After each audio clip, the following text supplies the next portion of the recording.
혹시 자식만큼은 나처럼 고생시키지 않겠다는 마음 하나로 평생을 달려오셨나요? 그런데 요즘 대학교까지 보낸 30 넘은 자녀가 월급 280만 원으론 도저히 서울에서 살 수 없다며 다시 집으로 들어오는 경우 주변에서 심심찮게 보시지 않나요? 정작 우리도 50 중반에 갑자기 직장을 잃고 국민연금까지 남은 10년을 어떻게 버텨야 할지 막막한데 말입니다. 우리 때와는 뭔가 단단히 잘못되었다는 생각. 우리 아이들이 사는 세상은 왜 이렇게 힘겨워 보일까요? 이 영상을 놓치신다면 당신과 자녀는 평생 서로를 이해하지 못한 채 원망하게 될지도 모릅니다. 이미 수많은 부모님들이 이 영상을 보고 자녀와의 관계를 회복하고 있습니다. 우리 세대와 자식 세대가 왜 이렇게 다른 인생을 살게 됐는지 그 누구도 알려주지 않았던 진짜 이유를 지금부터 알려드리겠습니다. 혹시 세상에서 가장 먼 거리가 어디인지 아십니까? 우주 끝? 아닙니다. 바로 곁에 앉아있는 아버지와 아들 사이의 한 뼘. 그 마음의 거리일 겁니다. 평생 같은 지붕 아래 살았지만 단 한 번도 같은 세상을 살아본 적 없는 두 남자의 이야기가 지금 시작됩니다. 당신의 이야기일지도 모를 이 이야기에 잠시만 귀를 기울여 주시겠습니까? 박만수 씨의 하루는 언제나 그랬듯 새벽 5시 반 신문 배달부가 던지는 묵직한 소리와 함께 시작되었다. 갓 68, 그의 인생 대부분은 철강회사 용광로의 쇳물처럼 뜨겁고 정직했다. 매일 같은 시간에 일어나 아내가 차려주는 밥을 먹고 한치의 오차도 없이 출근 버스에 몸을 싣던 35년. 그것이 만수 씨가 아는 세상의 전부였고 가장 단단한 질서였다. 그는 그렇게 번 돈으로 두 아이를 대학까지 보냈고 서울 변두리의 작지만 방 3칸짜리 아파트를 마련했다.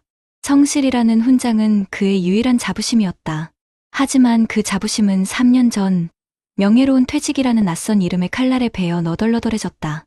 회사는 더 이상 그를 필요로 하지 않았고 세상은 그가 알던 방식대로 돌아가지 않았다. 이제 그의 아침은 뜨거운 용광로 앞이 아닌 차갑게 식은 거실 소파에서 시작된다. 낡은 소파에 깊숙이 몸을 묻은 채 그는 습관처럼 현관 쪽을 힐끗거렸다. 굳게 닫힌 작은 방 문. 저 문 너머에는 그의 아픈 손가락, 32살의 아들 지혁이 있었다. 저놈은 아직도 자나?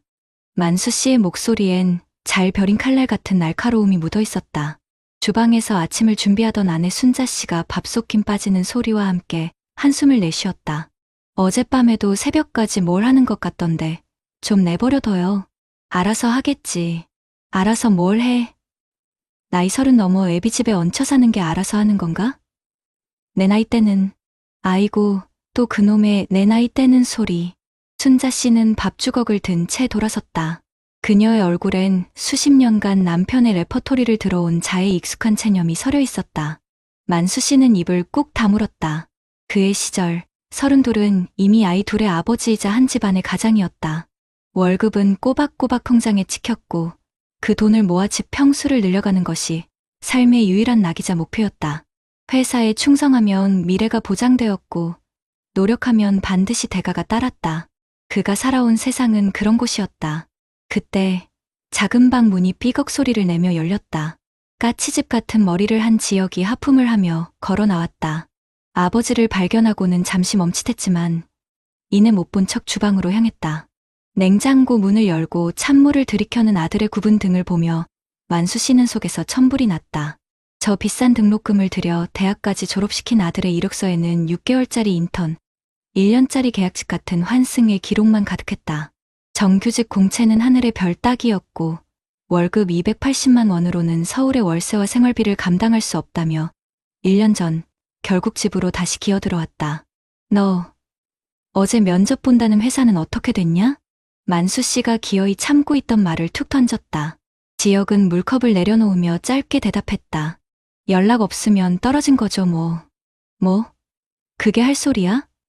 그렇게 매가리 없이 굴 거면 뭐 하러 대학은 나왔어. 요즘 애들은 근성이 없어. 근성이. 아버지가 뭘 아세요? 지혁의 대답은 차가웠다. 제가 사는 세상이 아버지 때랑 같은 줄 아세요? 아버진 좋았잖아요. 회사만 다니면 집도 사주고 월급도 팍팍 올려주고 우린 그런 세상 아니라고요. 평생 알바만 하다 끝날 수도 있는 세상이라고요. 이 자식이 애비가 뼈 빠지게 고생한 걸 좋았잖아요. 한마디로 퉁쳐. 내가 용광로 앞에서 땀 한 번 흘려봤어. 밤새 기계 돌리면서 눈 한 번 지새워봤어. 그런다고 지금 집을 살 수 있어요. 미래가 보장돼요? 아버지가 아는 세상은 이제 박물관에나 있는 거라고요. 두 사람의 고성 사이에서 순자 씨의 그만들 좀 해. 하는 절규가 터져나왔다. 지혁은 더 이상 말 섞기 싫다는 듯 제 방으로 쾅.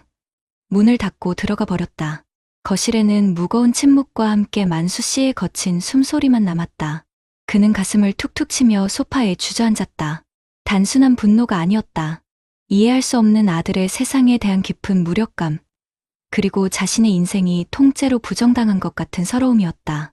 그날 밤, 만수 씨는 아내 몰래 현관을 나섰다. 낡은 경비원 유니폼으로 갈아입은 그의 어깨는 납보다 한 뼘은 더 처져 보였다. 그렇다. 그는 1년 전부터 아파트 단지 야간 경비원으로 일하고 있었다. 퇴직금은 아들 대학 등록금 대출과 생활비로 이미 반토막이 났고 국민연금을 받기까지는 아직도 몇 년의 시간이 남아 있었다. 소득의 절벽 앞에서 그가 할 수 있는 일은 많지 않았다. 밤새 다리 붓는 고통과 순찰의 지루함을 견디며 버는 150만 원. 이 돈이 없으면 당장 다음 달 관리비와 아내의 병원비를 감당할 수 없었다. 자식에게만큼은 짐이 되고 싶지 않았다. 평생을 가장의 무게로 살아온 그에게 손을 벌리는 것은 죽기보다 싫은 일이었다. 그래서 그는 아들에게 더 모질게 굴었다. 어서 빨리 번듯한 직장을 구해 독립하기를. 그래서 자신처럼 초라한 노년을 맞이하지 않기를 바라는 마음이 자꾸만 날카로운 가시가 되어 튀어나갔다. 지혁은 모를 것이다.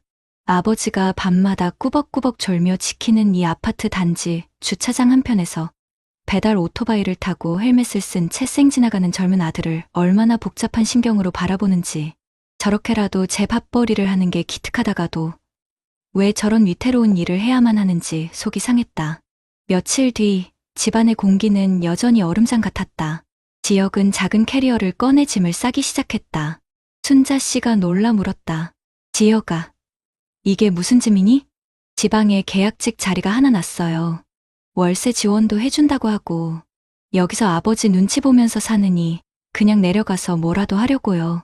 그 말을 문 밖에서 들은 만수 씨의 얼굴이 일그러졌다. 결국 도망치는구나. 이 힘든 서울을 버티지 못하고 결국 포기하는구나. 그는 방문을 벌컥 열고 들어섰다. 고작 한다는 게 지방 계약직이냐? 그게 내가 찾은 답이야? 이럴 거면 그 비싼 등록금은 왜 갖다 바쳤어? 내 애비 얼굴에 먹칠도 유분수지. 만수 씨의 목소리는 분노로 떨렸다. 그 순간 지혁의 눈에 그렁그렁 눈물이 맺혔다. 그는 참아왔던 모든 것을 쏟아냈다. 먹칠이요? 아버지가 제 인생에 대해 뭘 안다고 그렇게 함부로 말하세요? 저는 아버지처럼 살기 싫어서 발버둥 치는 거예요. 평생 회사 하나만 보고 달리다가 하루아침에 쫓겨나서 무기력하게 소파에만 앉아있는 아버지처럼 되기 싫어서 차라리 여러 회사 옮겨 다니면서 내 능력 키우는 게 낫다고요.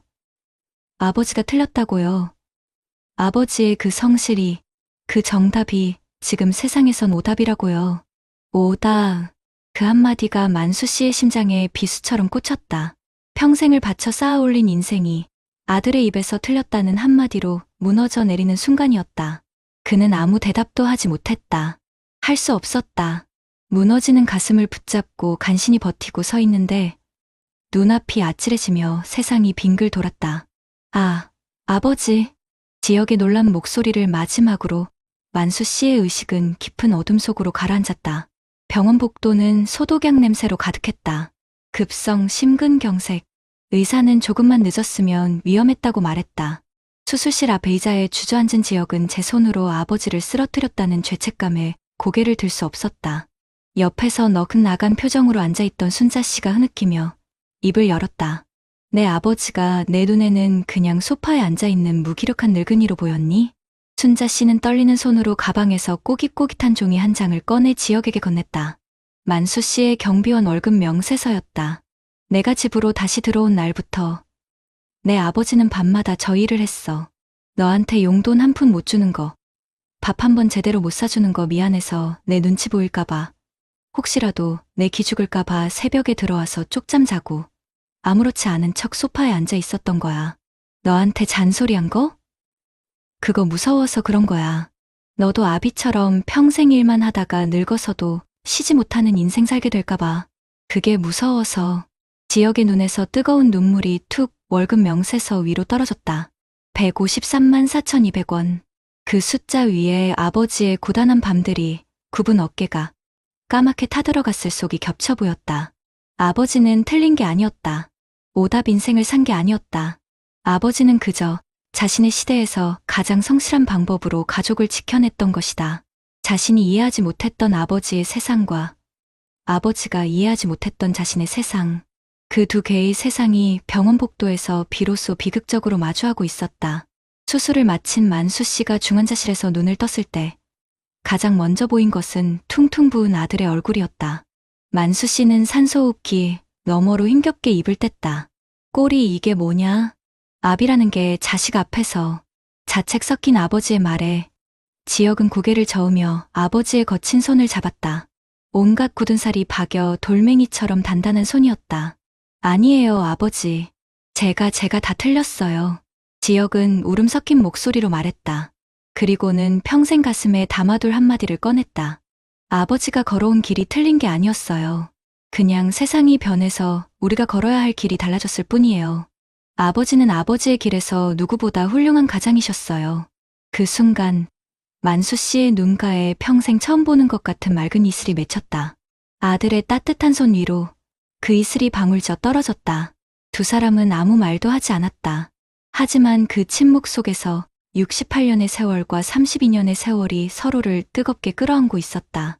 평생을 달려 서로 다른 도착지에 서 있던 아버지와 아들은 비로소 서로의 지도를 펼쳐보고 길을 잃은 이유를 이해하게 된 것이다.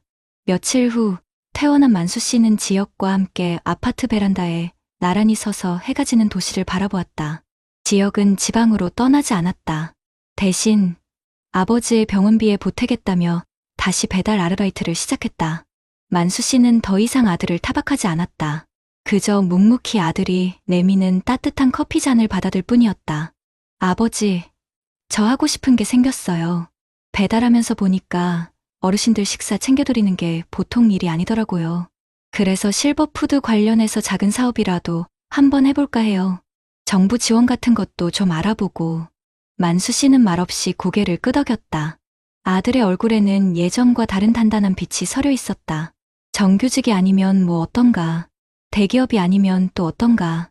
자신만의 길을 찾아 나서는 아들의 뒷모습에서 만수 씨는 자신이 평생 보지 못했던 새로운 시대의 희망을 보았다. 세상은 변했고 앞으로도 계속 변할 것이다. 어제의 정답이 오늘의 오답이 되는 세상 속에서 어쩌면 우리에게 필요한 것은 정답을 강요하는 것이 아니라 서로의 지도를 펼쳐보고 따뜻하게 길을 물어봐 주는 것이 아닐까. 저 멀리 도시의 불빛들이 하나둘 켜지고 있었다. 그 불빛 하나하나가 저마다의 다른 길을 걷고 있는 아버지와 아들들의 고단한 어깨처럼 보였다. 하지만 괜찮았다. 이제 그들은 알고 있었다. 길이 달라도 서로의 가장 든든한 등대가 되어줄 수 있다는 것을. 가장 멀었던 한 뼘의 거리는 그렇게 세상에서 가장 가까운 거리가 되어가고 있었다.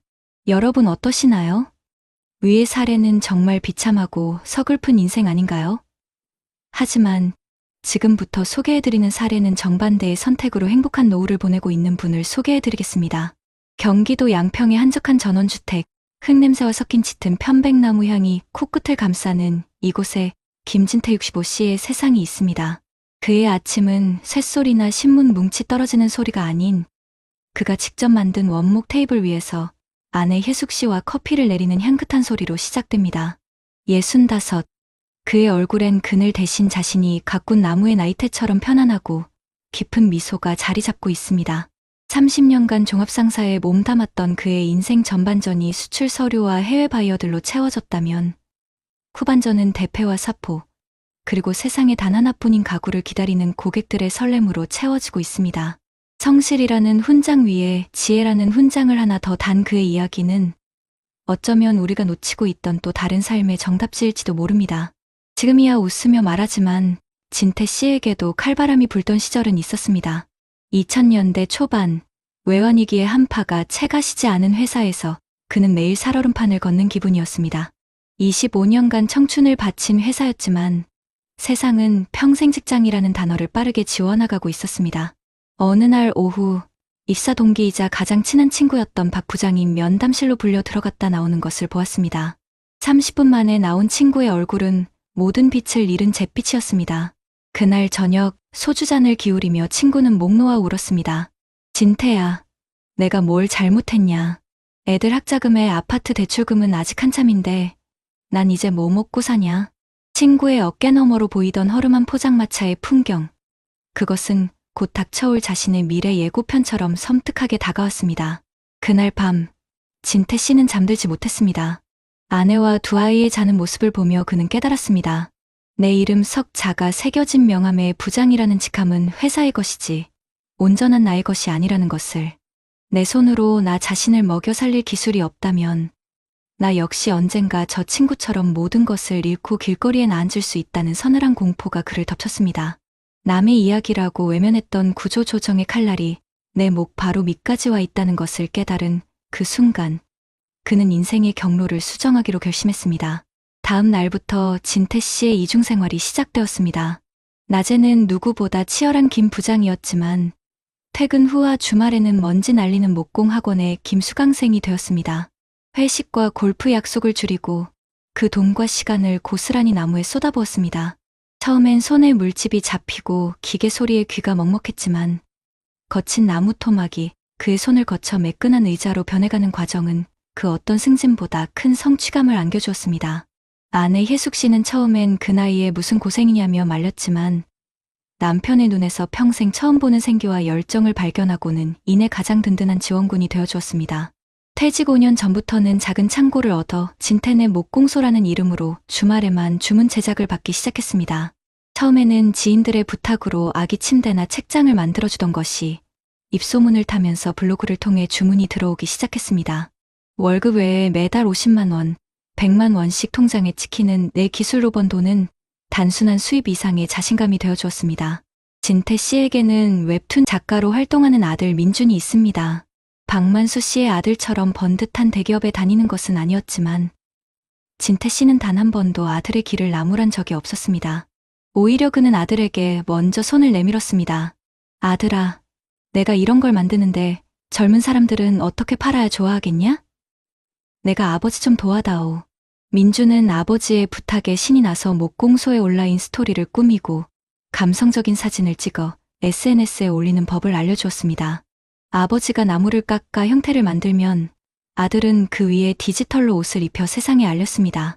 부자는 주말마다 공방에 마주 앉아 새로운 디자인에 대해 토론했고 세대가 다른 두 남자의 아이디어는 서로의 부족한 점을 채워주며 시너지를 냈습니다. 진태 씨는 아들의 세상에서 소통과 마케팅을 배웠고 아들은 아버지의 세상에서 뚝심과 장인정신을 배웠습니다. 어느 날 민준이 조심스럽게 물었습니다. 아버지, 친구들 보면 아버지가 회사 안 다닌다고 걱정하는 집도 많던데 아버지는 제가 불안하지 않으세요? 진태 씨는 아들의 어깨를 두드리며 말했습니다. 불안하지 않기는 아비가 돼서 자식 걱정이 왜 없겠냐. 하지만 세상이 바뀌었는데 우리가 살던 방식만 정답이라고 고집하면 너희는 어떻게 사니? 내가 내 그림으로 밥 먹고 사는 게 아버지가 회사 이름으로 월급 받는 것보다 훨씬 대단한 거다. 부자 사이에는 어색한 침묵 대신 서로에 대한 깊은 존중과 신뢰가 흐르고 있었습니다. 5년 전 진태 씨는 회사에서 정년퇴직을 하며 퇴직금 1억 8천만 원을 받았습니다. 동기들은 그 돈으로 치킨집을 차려야 하나 주식에 넣어야 하나 전전긍긍했지만 진태 씨는 달랐습니다. 그는 이미 월 300만 원 이상의 꾸준한 수입을 내는 목공소를 운영하고 있었고 퇴직금은 양평에 지금의 공방 겸 주택을 짓는 데 보탰습니다. 국민연금이 나오기 시작하면서 부부의 노후는 경제적으로 완전히 안정되었습니다. 이제 그의 일과는 주문받은 가구를 만드는 즐거움과 텃밭을 가꾸고 아내와 함께 동네를 산책하는 여유로 채워져 있습니다. 얼마 전에는 곧 태어날 첫 손주를 위해 세상에서 가장 튼튼하고 안전한 아기 침대를 직접 만들었습니다. 옹이 하나 없는 매끈한 나무를 쓰다듬으며 그는 이것이 돈으로는 살 수 없는 가장 큰 행복임을 느꼈습니다. 그는 더 이상 회사의 실적이나 상사의 눈치를 보지 않습니다. 오로지 자신의 손끝에서 피어나는 작품과 그것을 받고 기뻐할 고객의 얼굴만 생각하면 되었습니다. 진태 씨는 말합니다. 인생이라는 게 하나의 길만 보고 달리면 그 길이 막혔을 때 속수무책으로 주저앉게 되는 것 같아요. 저는 그냥 길이 막히기 전에 옆에 작은 새끼를 하나 파둔 것뿐입니다. 그의 이야기는 우리에게 질문을 던집니다. 당신의 인생 지도에는 단 하나의 큰 길만 그려져 있습니까? 아니면 어떤 상황에서도 돌아갈 수 있는 여러 갈래의 새끼를 미리 내어두었습니까? 변해버린 세상 속에서 어제의 정답을 고집하는 것은 어쩌면 가장 위험한 선택일지 모릅니다. 오늘 김진태 씨는 아내와 함께 새로 들어온 원목 식탁 주문서를 보며 환하게 웃고 있습니다. 그의 웃음 속에서 스스로의 힘으로 단단하게 뿌리내린 삶의 평온함이 짙은 나무 향기처럼 번져나가고 있었습니다. 앞선 사례들을 잘 보셨나요? 이런 문제들과 관련해서 전문가들과 통계 자료회를 소개해드리겠습니다. 방금 보신 박만수 씨의 이야기는 결코 드라마 속 이야기가 아닙니다. 평생 직장이라는 말이 옛말이 되어버린 지금 준비 없이 은퇴를 맞이한 우리 세대의 슬픈 자화상일 수 있습니다. 35해를 꼬박 회사에 바쳤지만 명예퇴직이라는 이름 아래 갑작스럽게 마주한 현실은 바로 소득 절벽이었죠. 실제로 우리나라 65살 이상 노인 빈곤율이 경제협력개발기구 국가 중에서 가장 높다는 이야기 들어보셨죠? 거의 40%에 가깝다고 하니 박만수 씨 이야기가 남의 일 같지가 않은 겁니다. 보통 50 초중반의 주된 직장에서 나오게 되는데 국민연금을 받기 시작하는 나이까지는 아직 10년 가까이 남아있으니 그 사이에 소득 공백이 너무나도 큰 거죠. 그러다 보니 많은 분들이 경비나 청소 같은 일자리로 내몰리게 되고 예전에 받던 월급의 절반도 못 버는 경우가 허다합니다. 아내분 몰래 야간 경비원으로 일하던 박만수 씨의 모습이 바로 그 통계를 그대로 보여주는 것 같아서 마음이 아팠습니다. 자식에게 짐이 되기 싫다는 그 마음. 아마 우리 부모님 세대라면 다들 공감하실 겁니다. 더 가슴 아픈 건 아들 지혁 씨와의 갈등이었죠. 우리 베이비붐 세대들은 평생 한 직장에서 성실하게 일하고 희생하는 걸 미덕으로 알고 살았잖아요. 그런데 요즘 젊은 세대는 다르죠. 월급이 좀 적어도 일과 삶의 균형을 찾고 개인의 성장을 중요하게 생각합니다. 한 회사에 얽매이기보다는 여러 가지 일을 하는 엔잡을 통해 자신만의 길을 찾아가려 하죠. 사실 요즘 청년들 일자리 구하기가 하늘의 별 따기 아닙니까? 어렵게 취직해도 계약직이나 비정규직이 너무 많아서 고용 환경 자체가 불안정하거든요. 그러니 아버지가 생각하는 정답이 아들에게는 정답이 아닌 시대가 된 거죠. 서로의 시대를 이해하지 못하니 대화는 단절되고 깊은 무력감만 남게 되는 겁니다. 반면에 우리가 함께 본 김진태 씨는 어땠나요? 그분은 정말 현명하셨죠. 이미 20여 년 전에 외환위기를 겪으면서 평생 직장 시대는 끝났다는 걸 직감하신 거예요. 그래서 50 초반부터 퇴근하고 주말마다 짬을 내서 목공 기술이라는 새로운 길을 파기 시작하셨습니다. 전문가들이 항상 강조하는 평생학습의 중요성을 몸소 보여주신 거죠. 요즘 정부나 여러 기관에서도 우리 시니어들을 위해 다양한 직업교육이나 창업교실을 열고 있잖아요. 60이 넘어서 정보기술을 배우거나 시니어 모델에 도전해서 제2의 인생을 멋지게 사는 분들도 점점 늘어나고 있고요. 김진태 씨는 그런 흐름을 남들보다 한 발 앞서 준비해서 퇴직 후에도 소득이 끊기는 일 없이 안정적인 노후를 맞이할 수 있었던 겁니다. 더 보기 좋았던 건 웹툰 작가인 아들 민준 씨와의 협력이었죠. 아들의 젊은 감각과 온라인 홍보 능력에 아버지의 손재주가 더해지니 사업이 날개를 단 거 아닙니까? 이게 바로 세대 간의 갈등이 아니라 서로의 장점을 존중하고 배우면서 함께 성장하는 공존의 지혜라고 할 수 있습니다. 전문가들이 행복한 노년을 위해서는 돈뿐만 아니라 건강, 취미, 그리고 좋은 인간관계가 필수라고 말하는데 김진태 씨는 이 모든 걸 다 갖추신 셈이죠. 결국 두 분의 사례는 변화에 얼마나 잘 적응하고 미래를 미리 준비하느냐가 노후의 행복을 결정한다는 걸 보여줍니다. 그래서 우리 시니어 세대에게는 국민연금이나 퇴직연금만 믿고 있을 게 아니라 개인연금이나 주택연금 같은 다른 방법들도 미리미리 알아보고 퇴직 전부터 새로운 수입원을 찾아보는 노력이 필요합니다. 그리고 나 때는 말이야 하는 생각에서 벗어나서 요즘 세상에 맞는 새로운 기술을 배우고 자식 세대의 삶의 방식을 이해하려는 열린 마음이 중요합니다. 물론 우리 자녀 세대도 마찬가지입니다. 한 직장만 바라보기보다는 여러 가능성을 열어두고 자신의 능력을 키워나가야 하고 부모님 세대의 경험과 지혜를 낡은 것으로만 치부할 게 아니라 그 안에서 배울 점을 찾아야 합니다. 이렇게 두 세대가 서로를 이해하고 존중하면서 끊임없이 배우고 변화를 시도할 때 비로소 우리 모두가 행복한 노후를 꿈꿀 수 있지 않을까요?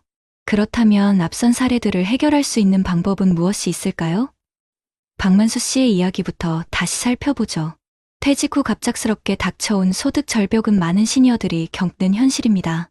하지만 미리 준비하고 정부의 지원 제도를 적극적으로 활용한다면 이 충격을 충분히 완화할 수 있습니다.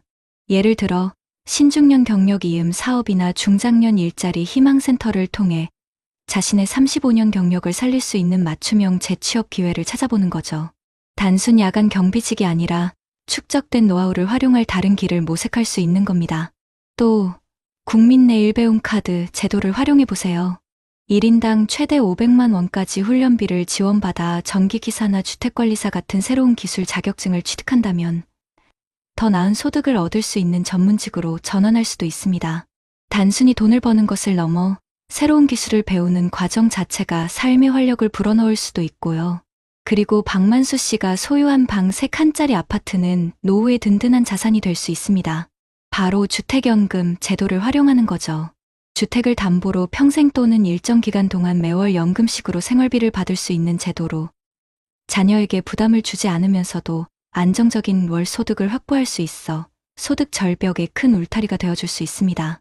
전문가들은 이제 노후 준비가 국민연금이나 퇴직금만으로는 부족하다고 말합니다. 자신이 가진 부동산 자산을 주택연금으로 유동화하고 급변하는 시대에 맞춰 평생학습을 통해 자신을 계속 교육하는 자세가 중요하다고 강조하죠.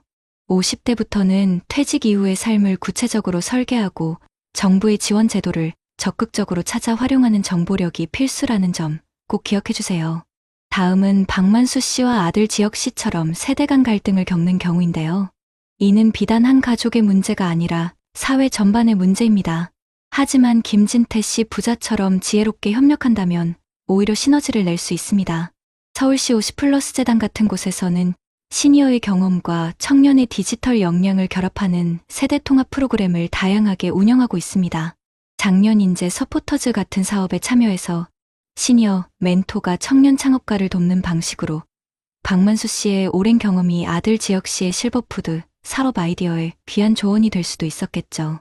또한 지역 복지관이나 커뮤니티 센터에서 진행하는 텃밭 공동 가꾸기나 공동 창작 활동 같은 지역 기반 세대 교류 활동에 참여해서 아버지와 아들이라는 관계의 무게를 잠시 내려놓고 한 명의 사회 구성원으로서 서로를 이해하고 존중하는 법을 배우는 것도 좋은 방법입니다. 세대 갈등은 결국 나의 시대가 정답이라고 믿는 데서 시작되는 경우가 많다고 전문가들은 지적합니다. 기성세대는 청년 세대가 처한 불안정한 사회 구조를 이해하고 청년 세대는 기성세대가 쌓아온 경험의 가치를 존중하려는 노력이 필요하죠. 정책적으로 마련된 소통의 장애에 적극적으로 참여해서 서로의 언어를 배우려는 노력이 없다면 가장 가까운 공동체인 가족부터 단절될 수 있다는 점을 잊지 말아야 합니다. 마지막으로 아들 지혁 씨처럼 불안정한 고용 환경 속에서 엔잡과 새로운 도전을 모색하는 청년 세대에 대한 지원입니다. 아버지가 보기에 근성 없는 모습으로 비칠 수 있지만 사실 이는 시대의 변화에 적응하려는 청년들의 몸부림일 수 있습니다.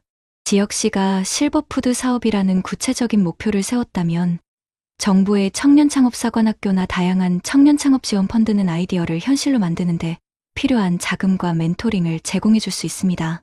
단순히 지방계약직으로 도피하는 것보다 훨씬 생산적인 미래를 설계할 수 있도록 돕는 거죠. 또한 국민취업지원제도는 정규직 취업에 어려움을 겪는 청년들에게 맞춤형 취업지원 서비스를 제공하고 구직 기간 동안 최소한의 생계를 유지할 수 있도록 수당을 지급하여 지혁 씨가 아버지에게 경제적으로 의존하는 상황에서 벗어나 스스로 미래를 준비할 힘을 실어줄 수 있습니다. 전문가들은 현대 사회에서 직업의 개념이 소유 평생 직장에서 경험 포트폴리오로 바뀌고 있다고 말합니다. 여러 직업을 경험하며 자신의 역량을 키우는 엔잡러는 시대적 흐름에 적응하는 방식이라는 거죠. 중요한 것은 다양한 경험을 통해 자신만의 전문성을 구축하고 일을 사업이나 새로운 형태의 커리어로 발전시킬 수 있도록 사회적 안전망과 지원 시스템이 뒷받침되어야 한다는 점입니다. 결국 박만수 씨의 비극은 개인의 실패라기보다는 정보를 제대로 활용하지 못하고 사회적 지원 시스템을 적극적으로 찾지 못한 결과일 수 있습니다. 반면 김진태 씨의 성공은 시대 변화를 먼저 읽고 정부와 지자체가 제공하는 다양한 샛길과 다리를 적극적으로 활용하여 자신만의 길을 개척한 현명한 사례인 거죠. 우리 채널은 바로 이 정보의 격차를 해소하고 누구나 김진태 씨처럼 행복한 노후를 설계할 수 있도록 돕는 역할을 하는데 최선을 다할 것입니다. 인생의 길목, 시간의 강물 흘러 어느덧 백발설이 안고 주름 깊어졌네. 가슴에 품은 수많은 이야기 지나온 세월은 아름다운 자산이 되고 다가올 날들은 미지의 선물 같아라. 두려움보다 기대로, 망설임보다 용기로 새로운 아침을 맞이하는 그대에게 사랑하는 50대, 60대, 70대 시청자 여러분. 오늘 우리는 박만수 씨와 김진태 씨의 서로 다른 노후 이야기를 통해 우리 시대 시녀들의 자화상을 마주했습니다. 박만수 씨는 갑작스러운 소득 절벽 앞에서 무너지는 어깨와 아들과의 엇갈린 시선 속에서 외로이 막막함을 견뎌야 했습니다. 그가 쌓아온 인생의 지혜와 경험은 미처 빛을 보지 못하고 정보의 부재와 소통의 단절은 깊은 탄식으로만 남았죠. 어쩌면 그에게는 단지 정보의 한 조각, 용기 있는 한 걸음이 필요했을지도 모릅니다. 가족을 위하는 마음은 누구보다 컸겠지만 그 마음이 오히려 짐이 되어 돌아오는 현실 앞에서 얼마나 큰 좌절감을 느끼셨을까요? 그 아픔은 비단 박만수 씨만의 것이 아닌 우리 시대 많은 부모님의 가슴 속에 고이 간직된 상처일지도 모릅니다. 반면 김진태 씨는 달랐습니다. 그는 시대의 변화를 읽어내고 자신의 자산을 지혜롭게 활용하며 새로운 기술을 배우는데 주저하지 않았습니다. 아들과의 세대 차이를 인정하고 서로의 강점을 결합하는 지혜를 발휘했죠. 주택연금으로 안정적인 노후를 설계하고 끊임없이 배우며 활기찬 삶을 이어가는 그의 모습에서 우리는 노년의 아름다운 가능성을 엿봅니다. 그의 노후는 결핍이 아니라 충만함, 불안이 아니라 평안함으로 채워져 있었습니다. 자녀들과 함께 손잡고 미래를 그려나가는 그의 모습은 우리에게 행복한 노후란 무엇인가를 온몸으로 보여주었습니다. 사랑하는 시청자 여러분, 박만수 씨의 이야기에서는 가슴 아픈 현실을, 김진태 씨의 이야기에서는 가슴 벅찬 희망을 보셨을 겁니다. 때로는 이 거친 세상의 파도 속에서 홀로 힘겨운 싸움을 이어가고 있다고 느끼셨을지도 모릅니다. 젊은 시절 가족을 위해, 나라를 위해 밤낮 없이 일하며 청춘을 바쳤건만 정작 자신을 돌아볼 여유조차 없었던 그 시간들이 지금의 막막함으로 돌아와 서러운 눈물을 흘리게 하지는 않으셨는지요. 하지만 기억해 주십시오. 당신의 삶은 결코 실패작이 아니며 당신의 시간은 아직 끝나지 않았습니다. 흰머리 칼과 깊어진 주름 속에 담긴 당신의 지혜는 그 어떤 젊은이도 가질 수 없는 귀한 보석입니다. 이제 그 지혜를 꺼내어 미래를 설계할 때입니다. 우리 채널은 박만수 씨처럼 정보의 부재로 인해 눈물을 흘리지 않도록 또 김진태 씨처럼 지혜로운 선택으로 웃음꽃 가득한 노후를 맞이할 수 있도록 든든한 길동무가 되어드릴 것입니다. 정부의 꼼꼼한 정책부터 숨겨진 생활 팁, 건강을 지키는 비결, 그리고 무엇보다 중요한 마음의 평화까지 여러분의 행복한 노후를 위한 모든 정보를 아낌없이 나누겠습니다. 사랑하는 부모님 세대 여러분, 지금 이 순간 여러분의 옆에 앉아 당신의 손을 따스하게 잡고 이렇게 말씀드리고 싶습니다. 혼자가 아니라고요. 당신은 충분히 가치 있고 충분히 사랑받을 자격이 있다고. 그리고 당신의 남은 인생은 충분히 더 아름다워질 수 있다라고요. 주저하지 마십시오. 두려워하지 마십시오. 새로운 것을 배우고 새로운 사람들을 만나며 새로운 경험을 하는 용기를 내십시오. 그것이 바로 당신의 삶을 더욱 풍요롭게 만들고 자녀들에게는 자랑스러운 부모의 모습을 보여주는 가장 큰 선물이 될 것입니다. 우리 모두는 언젠가 노년의 시간을 맞이하게 됩니다. 그때 후회와 아쉬움의 눈물이 아닌 가슴 벅찬 아름다운 추억과 감사함의 눈물을 흘릴 수 있도록 지금부터 함께 준비했으면 좋겠습니다. 어쩌면 가장 큰 행복은 사랑하는 이들과 함께 삶의 마지막 순간까지 웃고 이야기하며 서로의 온기를 나누는 것일지도 모릅니다. 서로에게 힘이 되고 서로에게 기쁨이 되는 든든한 공동체 안에서 사랑하는 가족들과 함께 따뜻한 울타리를 만들며 매일매일이 행복으로 가득한 노후를 꿈꿔봅니다. 여러분의 삶의 마지막 장이 가장 눈부신 황금빛으로 물들어 다음 세대에게까지도 빛나는 지혜와 사랑의 유산으로 기억될 수 있도록 우리 채널이 언제나 여러분 곁에서 밝은 빛이 되어드리겠습니다. 당신의 빛나는 인생을 응원합니다. 감사합니다. 여러분, 혹시 이런 생각 해보신 적 있으신가요? 이 나이에 혼자가 너무 외롭다. 재혼하면 조금은 행복해지지 않을까? 그런데 최근 뉴스에 나온 한 60대 남성의 이야기는 충격적이었습니다. 사랑만 믿고 재혼을 선택했지만 생활비 문제와 자녀 반대로 결국 더 큰 고통 속에 이혼을 맞이했다고 합니다. 나만은 다를 거라 생각하지만 현실은 그렇지 않습니다. 재혼은 외로움을 달래주기는커녕 오히려 경제 부담, 자녀와의 갈등, 생활 습관 차이, 사회적 고립까지 몰고 옵니다. 여러분도 혹시 나도 같은 상황에 빠지면 어쩌지 하는 두려움이 들지 않으신가요? 지금부터 알려드릴 노년에 재혼하면 불행해지는 5가지 이유. 끝까지 보셔야 후회 없는 선택을 하실 수 있습니다. 본격적인 영상 시작 전에 구독과 좋아요는 영상 제작에 정말로 큰 힘이 됩니다. 나는 올해 69, 이름은 윤도현이다. 울산에서 조선 관련 대기업에 다니다가 3년 전 명예퇴직을 했다. 퇴직금은 세후로 1억 6천만 원 남았다. 아내를 나남으로 먼저 보낸 지는 15년, 자식 둘은 부산과 세종으로 떠났다. 아침마다 라디오 켜고 국소틀 데우는 소리가 집을 깨운다. 별 탈 없이 사는 줄 알았다.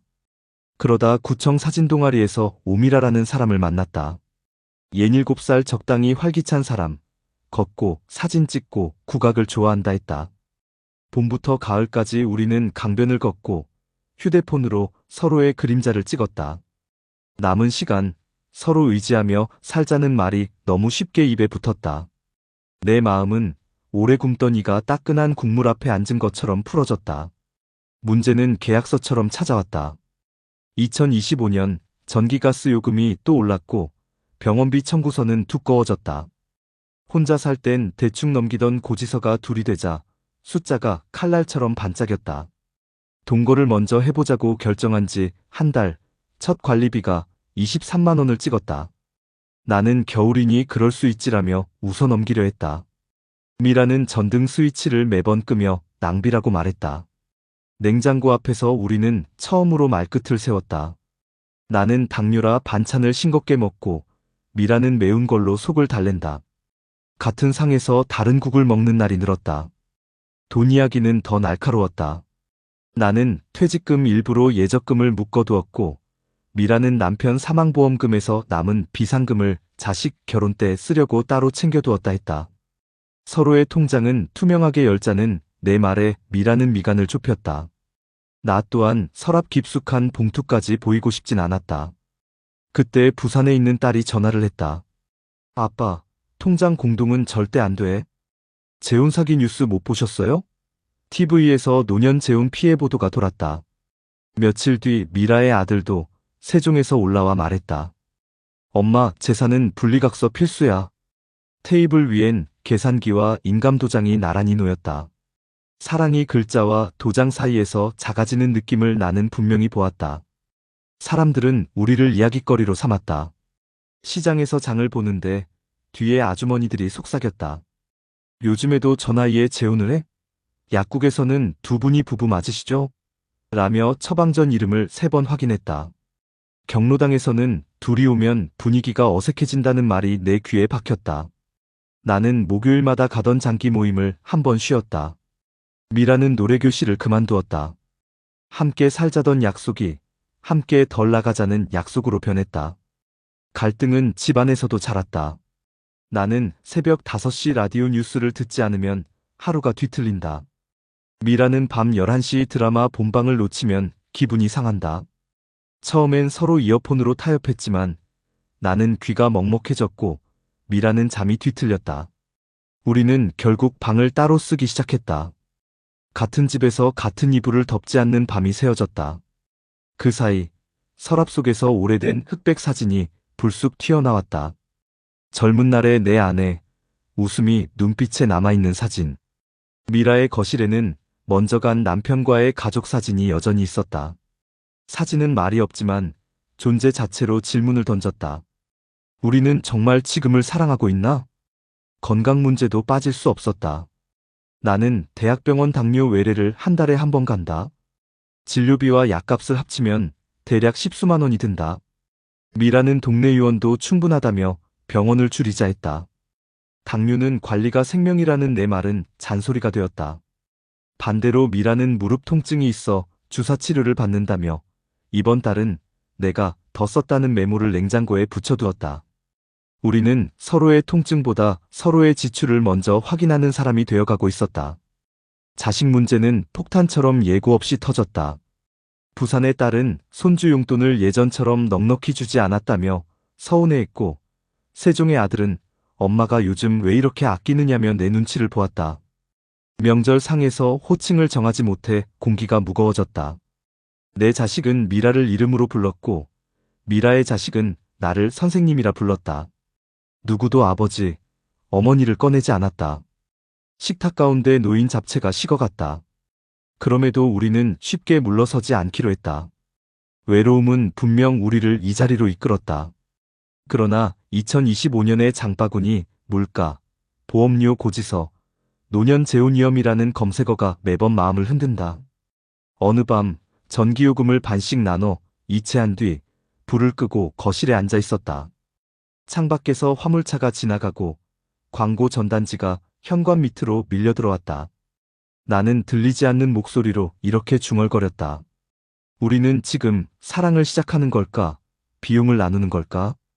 다음 주 우리는 은행에서 생활비 통장을 만들자 했다. 창구 직원은 가족 동의서 있나요? 요즘 고령 보이스피싱이 많아서요라며 서류를 더 요구했다.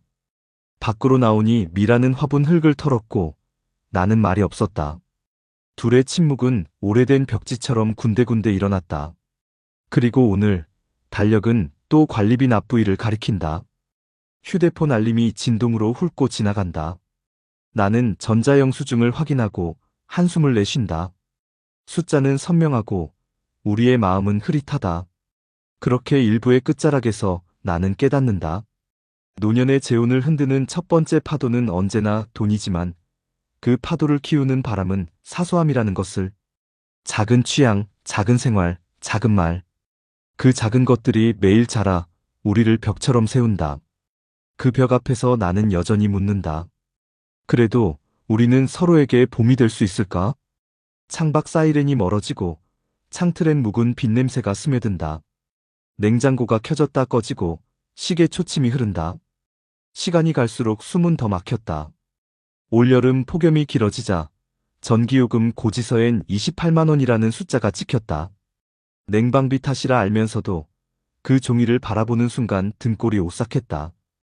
우리는 말없이 계좌이체를 반반씩 했다. 하지만 그날 밤 내 방에 홀로 앉아있던 나는 손가락으로 전자영수증을 확대해 보며 중얼거렸다. 이게 과연 동반자 관계인가? 그냥 비용 분담자가 된 건 아닌가? 그러던 어느 날 미라가 갑작스레 무릎 통증으로 응급실에 실려갔다. MRI 약가, 입원비까지 합치니 80만 원이 넘게 나왔다. 카운터 앞에서 나는 지갑을 열며 선뜻 카드를 내밀지 못했다. 내 퇴직금 잔액이 떠올랐고 자식들에게 설명해야 할 상황이 머리에 스쳤다. 그때 미라가 내 카드로 해요라고 낮게 말했지만 이미 우리는 서로에게 상처를 주고 있었다. 그녀는 돈이 그렇게 아까웠냐는 눈빛을 던졌고 나는 왜 이 짐이 내 어깨에만 얹히나라는 생각을 삼켰다. 갈등은 이제 일상이었다. 텔레비전 리모컨을 두고 다투고 냉장고 반찬통 위에 적힌 가격표를 보며 씁쓸해졌다. 외로움을 달래려 선택한 재훈이 더 깊은 고립으로 나를 몰아넣고 있었다. 나는 문득 떠오르는 말에 두려움을 느꼈다. 행복하려고 시작했는데 왜 나는 숫자와 계산만 바라보게 된 걸까? 하지만 그 고통의 시간을 지나면서 마음 한구석에 작은 깨달음이 움텄다. 문제의 뿌리는 돈이 아니라 준비 없는 선택이었다는 사실이다. 퇴직금과 연금, 생활비와 병원비, 자녀와 상속 문제까지 우리는 단 한 번도 차분히 합의하지 않았다. 그저 외롭다는 감정 하나로 모든 걸 덮을 수 있다고 착각했다. 나는 병원에서 퇴원 수속을 기다리던 미라의 옆모습을 바라보다가 처음으로 솔직히 말했다. 우리 다시 정리해보자. 돈은 어떻게 할지, 생활은 어떻게 할지, 자식과의 거리는 어디까지 둘지. 안 그러면 계속 서로를 원망하게 될 거야. 미라는 고개를 떨군 채 한참 만에 작게 대답했다. 맞아요. 나도 두려웠어요. 그런데 그냥 혼자 있는 게 너무 무서워서. 그 대답에 나는 오래 삼켜왔던 한숨을 토해냈다. 결국 우리는 방을 따로 쓰고 가게를 반반으로 나누고 자식 문제엔 서로 개입하지 않는다는 임시 규칙을 세웠다. 완벽하지 않았지만 서로의 상처를 덜 건드리기 위한 최소한의 장치였다. 돌이켜보면 노년의 재혼을 흔드는 건 거창한 사건이 아니다. 관리비 고지서 한 장, 약국에서 건네는 처방전, 자녀가 던지는 짧은 한마디 그 작은 파편들이 쌓여 벽이 된다. 그리고 그 벽 앞에서 우리는 자꾸 되묻게 된다. 내가 정말 행복해지려고 선택한 길이 맞을까? 혹시 여러분도 요즘 같은 생각을 하고 계신가요? 혼자가 외로워서 누군가와 다시 살면 더 나을 거라 믿고 계신가요? 하지만 준비 없는 재혼은 외로움을 덜어주는 게 아니라 때로는 더 깊은 상처를 남깁니다. 사랑이 중요하지만 사랑만으로는 부족합니다. 돈과 생활, 자녀와 과거, 그리고 세상의 시선까지 그 모든 것을 직시해야만 진짜 행복이 찾아옵니다. 오늘 제가 전한 이야기는 단지 한 사람의 실패담이 아닙니다. 지금 이 순간에도 우리 주변 수많은 사람들이 같은 길에서 비슷한 고통을 겪고 있습니다. 나만은 다를 거야라는 생각이 가장 위험합니다. 이 영상을 끝까지 보신 여러분, 이제는 준비 없는 재혼을 피하고 더 건강한 관계를 만들기 위한 지혜를 선택하시길 바랍니다. 여러분 어떠시나요? 위의 사례는 정말 비참하고 서글픈 인생 아닌가요? 하지만 지금부터 소개해드리는 사례는 정반대의 선택으로 행복한 노후를 보내고 있는 분을 소개해드리겠습니다. 올해 70을 맞은 정혜성 씨는 경기도 의정부에서 30년 넘게 시청 공무원으로 근무하다가 5년 전 정년퇴직을 했다. 퇴직금은 따로 없었지만 대신 매달 약 255만 원의 공무원 연금이 꼬박꼬박 들어온다. 아내 박선옥 씨와는 결혼한 지 40년이 넘었고 아들 하나와 딸 하나를 키워냈다. 두 자녀는 이미 독립해 분가했고 손주들이 명절마다 시끌벅적하게 집을 찾는다. 혜성 씨 부부는 특별히 큰 돈을 모은 건 아니지만 젊을 때부터 조금씩 습관처럼 해온 선택들이 지금의 생활을 지탱해주고 있었다. 우리 나중에 늙으면 아이들한테 손 벌리지 말자는 말이 부부의 구호처럼 남아있었다. 사실 혜성 씨에게도 위기는 찾아왔다. 2025년 들어 물가가 치솟으며 연금만으로 살림을 꾸리는 게 쉽지 않았다. 전기가스 요금은 작년보다 20% 넘게 뛰었고 마트 장바구니 물가는 늘어난 퇴직자들의 한숨과 함께 뉴스에 자주 등장했다. 여보, 오늘 배추 한 포기 값이 10,000원이래요. 10,000원. 예전엔 새 포기 김장에도 20,000원이 안 들었는데 아내의 말에 혜성 씨는 잠시 멈춰서서 계산기를 두드렸다. 하지만 불평만 하고 있지는 않았다. 두 사람은 이미 생활비와 여가비, 의료비를 따로 구분해 기록해 두고 있었기 때문이다. 아내는 매달 연금 중 일정 금액을 생활비 통장으로, 나머지는 적립식 CMA 계좌로 자동이체해 두었다. 의료비는 따로 봉투에 현금으로 보관하며 매달 병원비와 약값을 꼼꼼히 기록했다. 또 하나의 도전은 자녀 문제였다. 아들 내외가 전세 만기를 앞두고 집 문제로 고민을 털어놨다. 아버지, 혹시 보증금 조금만 보태주실 수 있을까요? 그 순간 혜성 씨는 마음이 흔들렸다. 평생 모은 돈을 자식에게 쓰는 게 당연하다고 여길 수도 있었다. 하지만 부부는 오랫동안 대화를 나눴다. 여보, 우리도 돕고 싶지만 전 재산을 건네주면 결국 우리가 힘들어져요. 맞아요. 우리가 버틸 수 있어야 아이들도 안심하죠. 딱 도와줄 만큼만 하고 나머지는 아이들이 감당하도록 해야 해요. 결국 부부는 손주 교육비 명목으로 매달 소액만 지원해 주기로 하고 집 문제는 아들 부부가 대출과 저축으로 해결하게 했다. 자녀와 갈등이 깊어질 수도 있는 상황이었지만 솔직하게 원칙을 세운 덕분에 오히려 관계는 더 건강해졌다. 아침마다 혜성 씨는 집 근처 체육공원에 나가 가볍게 걷기를 한다. 공원에서 만난 이웃들과 오늘도 물가가 또 올랐다는 이야기를 나누지만 그는 늘 웃으며 대답했다. 그래도 아직은 살만해요. 계획 세워둔 게 있으니까요. 집에 돌아오면 아내가 따뜻한 국을 끓이고 함께 앉아 신문을 본다. 신문 기사 속에 노인 빈곤율 OECD 일이라는 제목이 크게 실려 있어도 혜성 씨는 고개를 끄덕이며 말했다. 우리도 조심해야지. 그래서 매달 생활비 점검하는 게 괜히 하는 일이 아니야. 주말에는 손주들이 찾아와 할아버지, 할머니를 부르며 뛰어다닌다. 저녁 식탁에 둘러앉아 아이들의 재롱을 보며 부부는 눈빛을 주고받는다. 서로에게 의지하며 지켜온 작은 원칙이 지금의 평화를 지켜주고 있었다. 작년 겨울, 혜성 씨 본인이 고혈압 진단을 받으면서 한 달 약값이 5만 원 이상 늘었다. 그때도 잠시 불안이 밀려왔다. 이러다가 의료비가 더 커지면 어떡하지? 하지만 부부는 곧바로 생활비 장부를 다시 열어 앉았다. 식비에서 조금 줄이고 불필요한 구독 서비스 하나를 해지하며 의료비 항목을 늘렸다. 여보, 나도 장을 볼 때 꼭 필요한 것만 사려고 해요. 쓸데없는 간식거리 줄이면 되지. 나도 새 신발 사려던 거 내년으로 미루자. 우린 아직 버틸 수 있어. 이런 대화 끝에 불필요한 긴장감 대신 함께 대처한다는 안도감이 생겼다. 위기는 있었지만 부부는 그것을 정직하게 마주하고 작은 조정을 통해 돌파했다. 정혜성 씨 부부의 삶은 거창하지 않았다. 그러나 매달 들어오는 연금을 지출과 저축으로 나누어 관리하고 자녀와의 경계도 지켜내며 생활 속 작은 갈등을 대화로 풀어내는 습관이 있었다. 외로움을 달래려고 서둘러 결정을 내리거나 자식에게 무조건 의존하지 않았다. 그들의 일상은 평범했지만 그 평범 속에 노후를 단단히 지켜주는 힘이 있었다. 그리고 지금 이른의 나이에 부부는 서로를 바라보며 이렇게 말한다. 우리가 젊을 때 조금씩 준비해둔 덕분에 지금 웃을 수 있는 거야. 2024년 말 혜성 씨에게 또 한 번 위기가 찾아왔다. 아내 선옥 씨가 정기검진에서 갑상선 종양 진단을 받은 것이다. 다행히 악성은 아니었지만 수술과 치료비를 합치면 300만 원 이상이 필요했다. 병원비가 한꺼번에 빠져나가면 가게에 큰 타격이 될 수 있었다. 여보, 나 때문에 우리 살림 무너지는 거 아니에요? 선옥 씨의 눈에 눈물이 맺혔다. 혜성 씨는 곧바로 아내의 손을 잡았다. 무슨 소리야. 우리가 평생 뭐 하려고 준비했는데 이런 날을 대비한 거지. 걱정 마. 부부는 바로 비상금 봉투와 CMA 계좌에서 돈을 빼 치료비를 충당했다. 생활비 통장은 건드리지 않고 의료비 항목에서만 지출을 처리한 것이다. 작은 습관처럼 지켜온 분리 관리가 이 순간 위력을 발휘했다.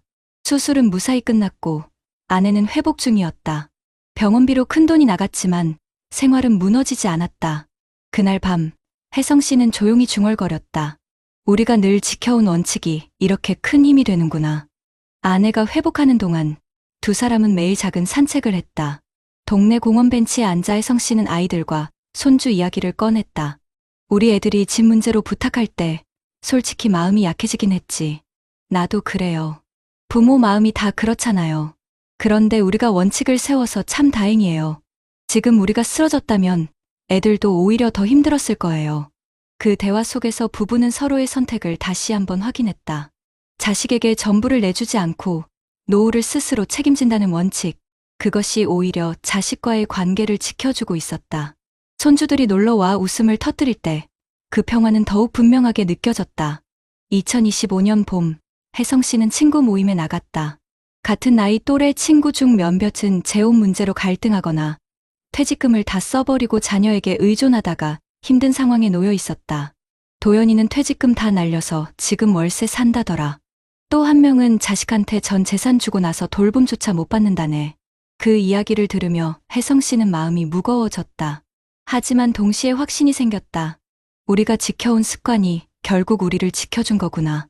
혜성 씨 부부의 하루는 여전히 소박하다.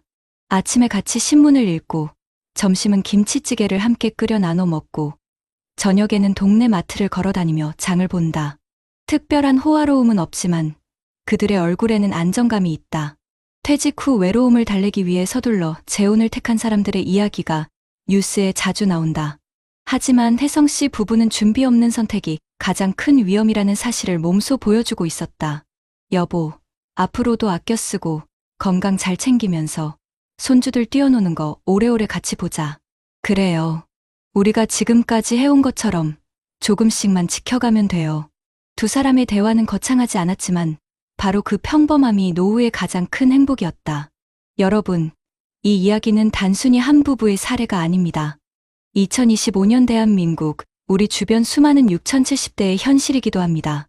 누군가는 준비 없이 선택해 후회하고 누군가는 작은 습관과 원칙 덕분에 웃고 있습니다.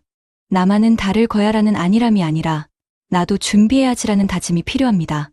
여러분, 지금까지 보신 사례가 단지 한 개인의 이야기가 아니라는 사실을 아십니까? 실제로 국내외 통계와 연구 결과들을 살펴보면 노년의 재혼이나 노년 부부의 관계 안정성이 얼마나 복잡한 문제인지 분명히 드러납니다. 먼저 대한민국 통계청의 고령자 통계를 보면 65세 이상 노인의 재혼 건수는 해마다 꾸준히 증가하고 있습니다. 2022년에 비해 2023년에는 남성 고령층의 재혼 건수가 약 11% 이상 늘었고 여성 고령층도 5% 가까이 증가했는데요. 특히 황혼 이혼 또한 크게 늘면서 이혼 후 재혼이라는 흐름이 동시에 일어나고 있다는 점이 눈길을 끕니다. 실제로 65세 이상 고령층의 이혼 건수는 2022년에 비해 2023년에 약 15% 가까이 증가했습니다. 단순히 외로움만의 문제가 아니라 현실적으로 많은 분들이 관계에서 갈등을 겪고 있다는 반증이죠. 경제적 상황도 빼놓을 수 없습니다. 통계청 가계금융복지조사에 따르면 65세 이상 가구의 평균 순자산은 약 4억 5천만 원 수준인데 그 대부분이 부동산으로 묶여 있고 현금성 자산이나 저축 비중은 매우 낮습니다. 다시 말해 집은 있지만 당장 생활비로 쓸 수 있는 돈은 부족하다는 뜻이죠. 실제로 한국보건사회연구원의 자료를 보면 고령 가구의 상당수가 매달 연금과 기초생활비만으로 빠듯하게 버티고 있으며 예기치 않은 의료비나 돌발 지출이 생기면 바로 위기에 빠질 수 있는 구조를 가지고 있습니다. 앞서 사례에서처럼 병원비 몇백만 원이 삶을 뒤흔드는 이유가 바로 여기에 있습니다. 학술 연구들도 같은 이야기를 전합니다. 국내 한 연구에서는 60세 이상 기혼 노인 400여 명을 조사했는데 노년 부부의 결혼 안정성을 해치는 가장 큰 요인은 경제적 불안정, 만성질환, 그리고 자녀와의 갈등이라고 합니다. 특히 자녀의 지지 여부가 중요한 변수로 작용하는데요. 자녀가 재혼을 반대하거나 재산 문제로 불신을 드러낼 경우 부부 사이의 애정과 의사소통이 아무리 좋아도 관계가 크게 흔들린다는 결과가 나왔습니다. 반대로 자녀가 최소한의 이해와 지지를 보내주면 갈등이 크게 완화된다고 합니다. 이것은 사례 속 인물들이 겪었던 현실과 정확히 맞닿아 있습니다. 또 다른 연구에서는 부부간 갈등 영역을 세분화했는데 그 중에서도 애정 및 성적 친밀성과 의사소통의 질이 안정성을 좌우하는 핵심 요인으로 나타났습니다. 단순히 돈 문제만이 아니라 작은 생활 습관의 차이나 사소한 말다툼이 쌓일수록 갈등이 증폭된다는 거죠. 앞서 불행한 노후를 보낸 사례에서 TV 소리 크기나 식습관 차이가 매일 싸움의 불씨가 되었던 것도 바로 이 지점과 맞아떨어집니다. 해외 연구도 흥미로운 결과를 보여줍니다. 미국과 유럽의 노년 부부를 대상으로 한 여러 조사에서 혼자 사는 노인보다 부부로 지내는 노인이 상대적으로 병원비 지출을 효율적으로 관리하고 여가 활동 참여율도 높으며 우울 증상이 낮은 것으로 나타났습니다. 하지만 여기에는 조건이 붙습니다. 경제적 기반이 안정적이고 갈등 관리 능력이 있는 경우에만 이런 긍정적인 효과가 나타난다는 겁니다. 준비 없이 재혼을 하거나 자녀와의 갈등을 방치하는 경우에는 오히려 고립감과 갈등이 심화된다는 보고가 있습니다. 결국 통계와 연구들이 공통적으로 말하는 바는 분명합니다. 경제적 준비와 자녀와의 관계 설정, 부부간 의사소통과 갈등 관리가 노년의 재혼과 결혼 생활에서 가장 중요한 핵심 요소라는 것입니다. 사례에서 보셨듯 이를 소홀히 한 사람은 불행을 맞았고 반대로 이를 미리 대비하고 지켜낸 사람은 안정된 삶을 살고 있었습니다. 여러분, 숫자와 연구 결과가 보여주는 사실은 단순합니다. 노년의 행복은 거창한 자산이나 특별한 조건에서 오는 게 아닙니다. 작은 준비와 습관, 그리고 관계 속에서의 원칙이 인생의 후반부를 지탱하는 가장 든든한 힘이 된다는 것이죠. 여러분, 그렇다면 이런 문제들을 우리는 어떻게 풀어가야 할까요? 앞서 보셨던 사례처럼 재혼이나 노후의 삶에서 돈 문제, 건강 문제, 자녀와의 갈등이 얽히면 누구나 흔들릴 수 있습니다. 하지만 다행히도 대한민국 정부와 지자체에서는 이미 다양한 제도를 마련해두고 있고 해외에서도 우리와 비슷한 문제를 겪어온 나라들이 여러 해결책을 내놓고 있습니다. 먼저 국내 상황부터 보겠습니다. 정부 차원에서는 노인의 삶의 질을 지키기 위해 노인 맞춤 돌봄 서비스를 운영하고 있습니다. 이 제도는 혼자 사는 어르신이나 일상생활이 불편한 노인을 대상으로 식사, 청소, 말벗, 병원 동행까지 돕는 서비스인데요. 단순히 생활을 보조하는 것을 넘어 사회적 고립감을 줄여주고 부부 간 갈등이나 외로움이 깊어지는 것을 예방하는 효과가 있다는 평가를 받고 있습니다. 그리고 건강 문제에 대응하기 위해 시행 중인 치매 국가 책임제나 국가건강검진 제도, 지자체 무료 예방접종 지원은 노년기에 갑자기 불어나는 의료비 부담을 크게 줄여주는 장치가 되고 있죠. 또 최근 각 지자체가 특화해서 내놓는 정책들도 있습니다.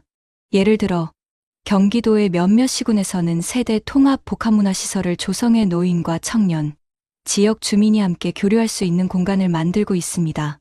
이런 곳에서는 노인이 단절감에 빠지지 않고 세대 간 교류 속에서 활력을 얻을 수 있습니다. 강화군의 경우에는 행복센터를 통해 건강 프로그램, 취미교실, 문화 강좌를 한자리에서 제공해 노인들이 생활 속에서 여가와 사회적 관계를 동시에 지킬 수 있게 돕고 있고요. 또 용인 특례시에서는 홀몸 노인 가구, 잔고장 출장 수리 서비스, AI 돌봄 로봇 서비스를 제공해 작은 불편을 해소하고 고독감을 줄여주는 노력을 하고 있습니다. 이처럼 지역마다 다른 방식이지만 모두 공통적으로 노인의 일상에서 외로움과 불안, 그리고 생활의 사소한 균열을 줄여주기 위한 프로그램을 운영하고 있습니다. 전문가들의 공통된 의견도 이와 크게 다르지 않습니다. 노년 재혼이나 부부 생활에서 가장 큰 위기는 돈과 건강, 자녀와의 갈등에서 비롯되는데 이것을 막기 위해서는 반드시 투명한 재정 관리, 갈등 관리 교육, 의사소통 훈련이 필요하다고 말합니다. 실제로 노인 부부 상담을 오래 진행해온 전문가들은 처음부터 생활비 분담, 상속재산 문제, 자녀와의 관계를 합의하고 문서로 남겨야 한다고 조언합니다. 단순히 서로 믿고 넘어가자는 식의 감정적인 약속은 시간이 지나면서 갈등을 키울 수 있기 때문이죠. 우리 주변에서 보듯 퇴직금을 자녀에게 모두 넘기고 나서 노후에 본인이 힘들어지는 경우가 많습니다. 전문가들은 자녀를 사랑하는 마음은 충분히 표현하되 재산과 노후 자금은 반드시 자신을 우선으로 지켜야 한다고 강조합니다. 이렇게 원칙을 세우고 나면 부부 관계도 안정되고 자녀와의 관계도 불필요한 갈등을 피할 수 있습니다. 해외의 사례도 참고할 만합니다.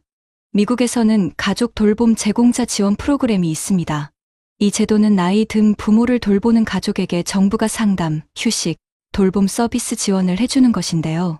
덕분에 돌봄 부담으로 가족 관계가 무너지는 일을 줄이고 고령자 본인도 존중받으며 살아갈 수 있습니다. 일본의 경우에는 지역 포괄 케어 시스템을 운영하고 있습니다. 병원, 돌봄, 생활 지원, 주거 서비스까지 한 동네 안에서 통합적으로 제공해 고령자가 자기 동네에서 안전하게 오래 살 수 있게 하는 방식이죠. 특히 부부 중 한 명이 아프거나 경제적으로 약해졌을 때 지역에서 돌봄과 지원이 동시에 제공되니 갈등과 불안이 줄어듭니다.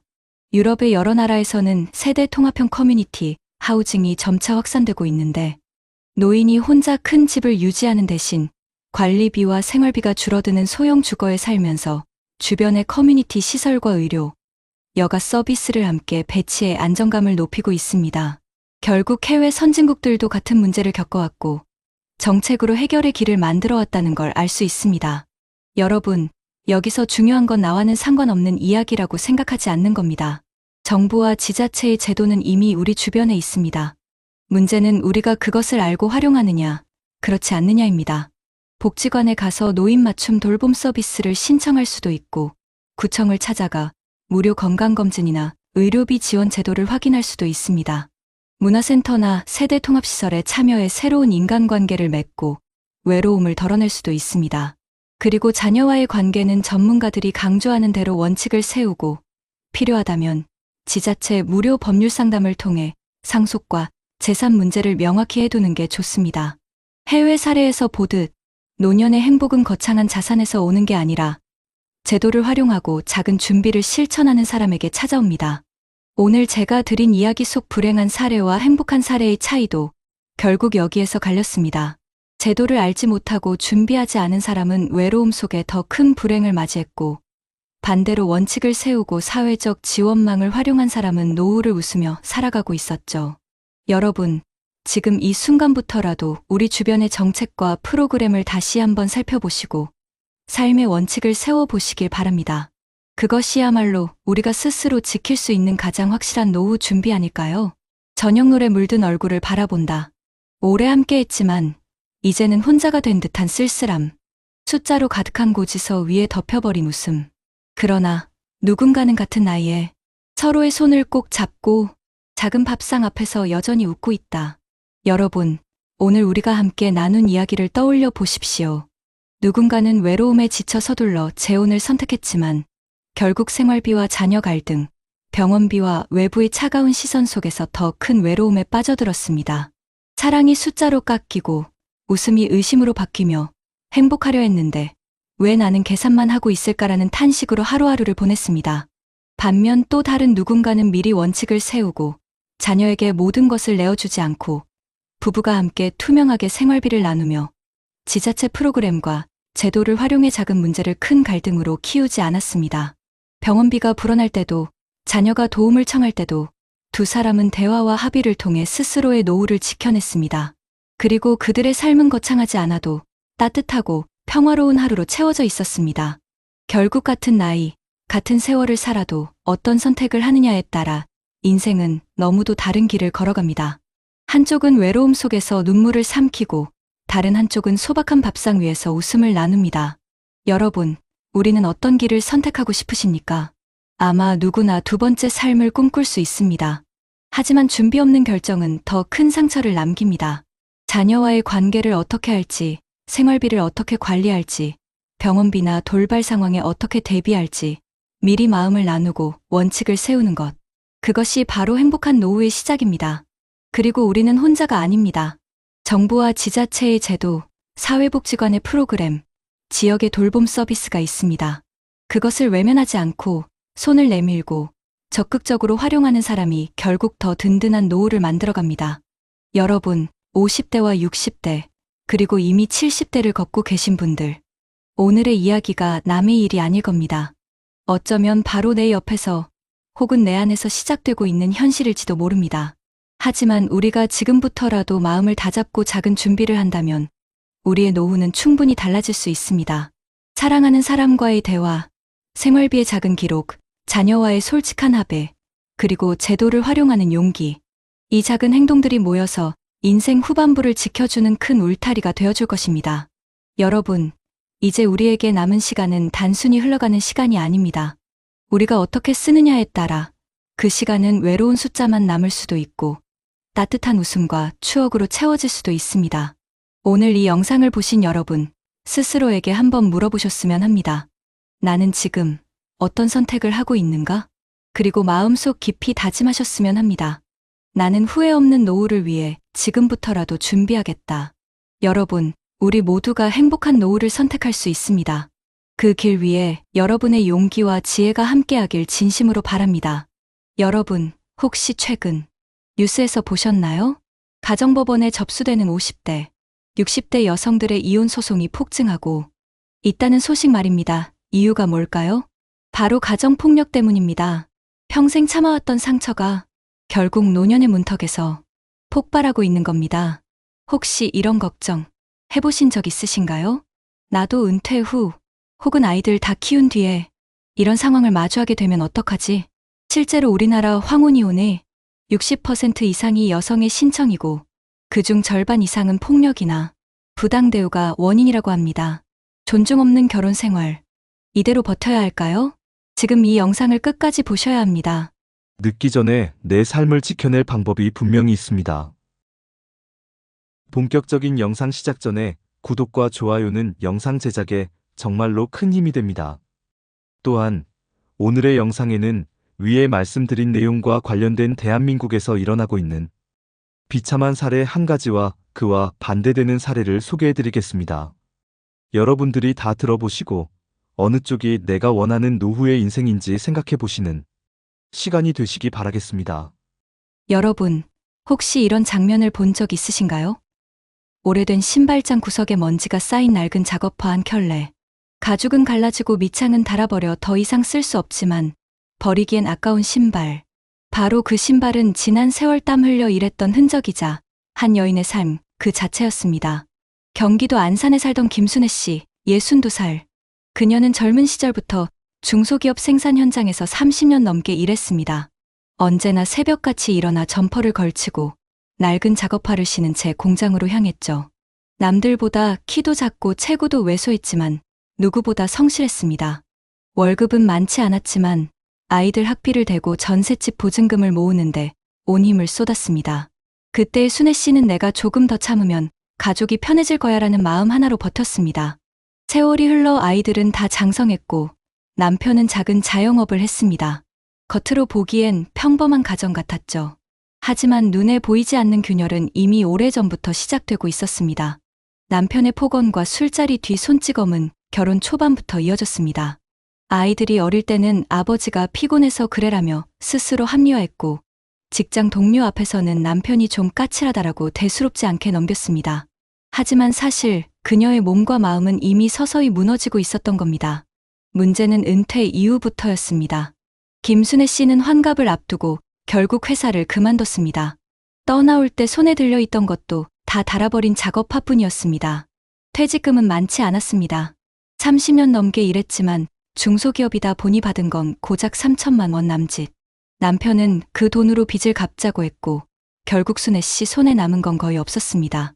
앞으로는 이제 같이 편하게 살자던 남편의 말은 허공에 흩어졌습니다. 은퇴 후 그녀의 하루는 달라졌습니다. 새벽에 눈을 떠도 갈 곳이 없었고 빈집에 남편과 단둘이 있어야 했습니다. 아이들은 모두 독립해 집을 떠났고 순애 씨의 생활 반경은 좁아졌습니다. 하지만 더 큰 문제는 남편의 태도였습니다. 돈도 못 벌면서 집에서 뭐하냐, 밥이나 제대로 해라라는 말이 날마다 이어졌습니다. 작은 일에도 목소리가 높아졌고 술만 마시면 주먹이 날아왔습니다. 과거에는 자식들을 핑계로 참았다면 이제는 그조차 없었습니다. 가장 기억에 남는 건 작년 여름의 일이었습니다. 무더운 날씨에 남편이 술을 마시고 늦게 들어왔습니다. 순애 씨가 조심스레 이제 술 좀 줄이면 좋겠다고 말했을 때 남편은 얼굴이 붉어진 채 냉수를 들이켜더니 그대로 밥상을 엎어버렸습니다. 그리고는 그녀의 어깨를 심하게 밀쳤죠. 그날 순애 씨는 팔에 큰 멍이 들었고 며칠 동안 팔을 제대로 쓰지도 못했습니다. 하지만 병원에 갈 수도 없었습니다. 동네 사람들이 알면 창피하다는 남편의 말 때문이었습니다. 작업화가 있던 신발장을 바라보며 순애 씨는 생각했습니다. 내가 이 신발을 신고 평생 버텼는데 왜 집에서는 이렇게 발 디딜 틈조차 없을까? 눈물이 핑 돌았지만 그 눈물을 닦을 새도 없이 다시 주방으로 향했습니다. 갈등은 점점 더 깊어졌습니다. 생활비 문제도 큰 갈등의 불씨가 되었습니다. 은퇴 후 남편의 가게는 손님이 줄어 겨우겨우 유지되는 수준이었고 순애 씨의 퇴직금은 이미 사라진 지 오래였습니다. 국민연금으로 나오는 건 한 달에 겨우 70만 원 남짓. 전기세, 가스비, 병원비를 내고 나면 손에 쥘 것도 없었습니다. 그때마다 남편은 화를 냈습니다. 돈도 안 벌어오면서 왜 이렇게 많이 쓰냐는 말이 그녀의 가슴을 후벼 팠습니다. 순애 씨는 나이가 들수록 더 큰 모욕을 느꼈습니다. 남편은 친구들 앞에서 그녀를 집에만 있는 늙은 여자라고 소개했고 아이들 앞에서는 내 엄마는 이제 쓸모가 없다고 농담처럼 말했습니다. 하지만 정작 그 말들은 그녀의 심장을 도려내는 칼날이었습니다. 집 안에서조차 존중받지 못하는 삶. 그것은 퇴직 이후 더 잔인하게 다가왔습니다. 갈등은 작은 대화에서도 폭발했습니다. 하루는 순애 씨가 손주를 돌봐주고 돌아왔을 때 일이었습니다. 지쳐 돌아와 저녁 준비를 하지 못하자 남편은 도대체 넌 집에서 뭘 하냐며 소리를 질렀습니다. 그리고 냉장고 문을 3개 닫으며 차라리 나가서 돈이라도 벌어라고 했습니다. 하지만 이미 일자리를 구하기에는 나이가 많았고 몸도 따라주지 않았습니다. 그날 밤 그녀는 다시 신발장을 열었습니다. 먼지가 쌓인 낡은 작업화를 바라보며 속으로 중얼거렸습니다. 저 신발은 날 버티게 했는데 지금은 날 지켜줄 게 하나도 없구나. 이제는 자식들도 예전처럼 자주 찾지 않았습니다. 자녀들은 각자 가정을 꾸리느라 바빴고 순애 씨의 고통을 세세히 알지 못했습니다. 엄마, 그냥 참고 살아. 나이 들어서 이혼하면 더 힘들어. 아이들의 말은 칼처럼 꽂혔습니다. 참는 게 답일까? 아니면 이제라도 달라져야 할까? 그녀의 마음은 끝없이 흔들렸습니다. 그녀의 하루는 점점 침묵으로 가득 찼습니다. 아침에 눈을 떠도 남편이 툭 던지는 말 몇 마디 외에는 누구와도 대화하지 않았습니다. 텔레비전 속에서 행복한 노부부가 손을 잡고 산책하는 장면이 나오면 그녀는 리모컨을 눌러 채널을 바꿨습니다. 그 모습은 너무나 낯설고 자신과는 다른 세상의 이야기 같았기 때문입니다. 하지만 마음 한편에는 작은 불씨가 피어오르고 있었습니다. 오래된 작업화가 눈에 밟히듯 이제라도 자신을 지켜야 한다는 생각. 나도 사람인데 더는 이렇게 살 수는 없어. 이 생각은 서서히 그녀의 내면을 흔들고 있었습니다. 밤은 깊어가는데 순애 씨의 눈꺼풀은 좀처럼 내려앉지 않았습니다. 남편의 술 취한 목소리와 소라는 귀에 생생하게 남아 있었고 온몸이 긴장으로 굳어 있었습니다. 한숨을 내쉬며 거실로 나와 신발장을 열었습니다. 먼지가 켜켜이 쌓인 낡은 작업화가 어둠 속에서도 선명하게 보였습니다. 마치 오래전 현장에서 동료들과 웃으며 일하던 시절이 손에 잡히듯 떠올랐습니다. 그때는 힘들었지만 적어도 누군가 필요로 하는 사람이었고 존중받을 이유가 있었습니다. 하지만 지금은 어떻습니까? 가족 안에서조차 존재가 부정되고 늙었다는 이유로 무가치한 사람처럼 취급받고 있었습니다. 결정적인 사건은 지난 겨울에 일어났습니다. 남편이 친구들과 술을 마시고 집에 들어온 어느 저녁, 순애 씨는 평소처럼 저녁상을 차려주었습니다. 그런데 국이 조금 짜다는 이유로 남편이 숟가락을 탁 내려놓으며 얼굴을 일그러뜨렸습니다. 이런 것도 제대로 못하냐? 집에서 하는 게 뭐가 있다고. 그의 목소리는 점점 커졌고 마침내 손이 날아왔습니다. 얼굴 옆이 화끈거리며 순간 귀에서 울음소리 같은 웅웅거림이 들렸습니다. 아이들이 없으니 도와줄 사람도 말려줄 사람도 없었습니다. 순애 씨는 그날 욕실에서 거울을 보며 오랫동안 울었습니다. 낯설 정도로 늙어버린 자신의 얼굴, 그리고 눈 밑에 퍼렇게 번진 멍자국. 그녀는 생각했습니다. 이제 정말 끝내야 한다. 더는 이렇게는 못 산다. 그녀의 발걸음은 결국 가정법원으로 향했습니다. 서울로 올라온 날, 수많은 사람들이 대기실에 앉아 있는 것을 보며 순애 씨는 놀랐습니다. 나와 같은 사람들이 이렇게 많구나. 어떤 이는 주름진 손을 떨며 서류를 붙잡고 있었고, 어떤 이는 눈물을 훔치며 상담실로 들어갔습니다. 중년 이후의 여성들이 폭력과 모욕 속에 버티다 결국 이 자리에 서 있다는 사실이 그녀의 마음을 더욱 무겁게 했습니다. 하지만 동시에 나만 그런 게 아니구나라는 묘한 위안도 들었습니다. 상담실에서 만난 변호사는 조용히 물었습니다. 언제부터 폭력이 시작됐나요? 순애 씨는 떨리는 목소리로 30년 전 결혼 초부터 이어진 일들을 이야기했습니다. 아이들 때문에 참았던 날들, 이웃 눈치에 병원조차 못 갔던 사연, 그리고 퇴직 이후 더욱 심해진 남편의 폭언과 손찌검까지. 변호사는 고개를 끄덕이며 말했습니다. 이건 분명 가정폭력에 해당합니다. 지금까지 참아오신 게 오히려 더 놀랍습니다. 그 말에 순애 씨는 목이 메어 아무 대답도 하지 못했습니다. 이혼 소장을 준비하는 과정은 쉽지 않았습니다. 재산을 나누는 문제도 막막했습니다. 부부가 함께 살던 아파트는 남편 명의로 되어 있었고 순애 씨의 이름으로 된 건 거의 없었습니다. 국민연금 분할 청구가 가능하다는 설명을 들었지만 한 달에 몇십만 원 정도로는 생활을 꾸려가기 어려워 보였습니다. 그래도 그녀는 마음을 굳혔습니다. 돈이 조금 부족해도 이제는 무시당하지 않고 살고 싶다. 며칠 뒤 순애 씨는 가정법원에 정식으로 이혼 소송을 제기했습니다. 집으로 돌아오던 길, 하늘은 잔뜩 흐려 있었지만 그녀의 마음은 오히려 가벼웠습니다. 낡은 작업화를 신발장에서 꺼내 손에 들고 가만히 바라봤습니다. 너도 고생 많았지. 이젠 나도 새 길을 가야겠다. 그 순간 오래된 신발이 그녀의 결심을 지지해주는 동반자처럼 느껴졌습니다. 이후로도 남편과의 다툼은 이어졌습니다. 내가 감히 이혼을 해. 내 나이에 뭘 할 수 있다고. 남편의 비웃음이 귓가에 맴돌았지만 예전처럼 움츠러들지 않았습니다. 그녀는 아이들에게 사실을 알렸습니다. 아들은 처음에 놀라며 말렸습니다. 엄마, 지금 이혼하면 생활이 더 힘들어질 거야. 하지만 순애 씨는 담담히 말했습니다. 생활이 힘든 건 참을 수 있어. 하지만 모욕과 폭력은 더는 못 참는다. 딸은 눈물을 글썽이며 엄마의 손을 잡았습니다. 엄마, 이제라도 용기를 낸 게 대단해요. 제가 도와드릴게요. 시간은 걸렸지만 결국 이혼 판결이 내려졌습니다. 순애 씨는 혼자가 되었습니다. 아파트를 정리하고 보증금 1,000만 원에 월세 50만 원짜리 작은 원룸으로 들어갔습니다. 방 한 칸, 부엌도 좁았지만 적어도 두려움 없이 숨 쉴 수 있는 공간이었습니다. 무엇보다 남편의 발소리를 두려워하며 눈치 보던 과거에서 벗어났다는 사실이 가장 큰 해방이었습니다. 하지만 현실은 녹록지 않았습니다. 매달 들어오는 연금과 아르바이트로 생계를 이어가야 했습니다. 동네 마트에서 계산원 보조 일을 하며 하루하루를 버텼습니다. 몸은 힘들었지만 적어도 그곳에서는 누구도 그녀를 함부로 대하지 않았습니다. 나이든 자신에게 수고하셨어요라고 말해주는 젊은 동료들의 한마디가 그렇게 따뜻하게 느껴질 수 없었습니다. 저녁이 되면 그녀는 낡은 작업화를 꺼내어 베란다에 두고 바라보았습니다. 때로는 눈물이 나기도 했지만 동시에 묘한 힘도 솟았습니다.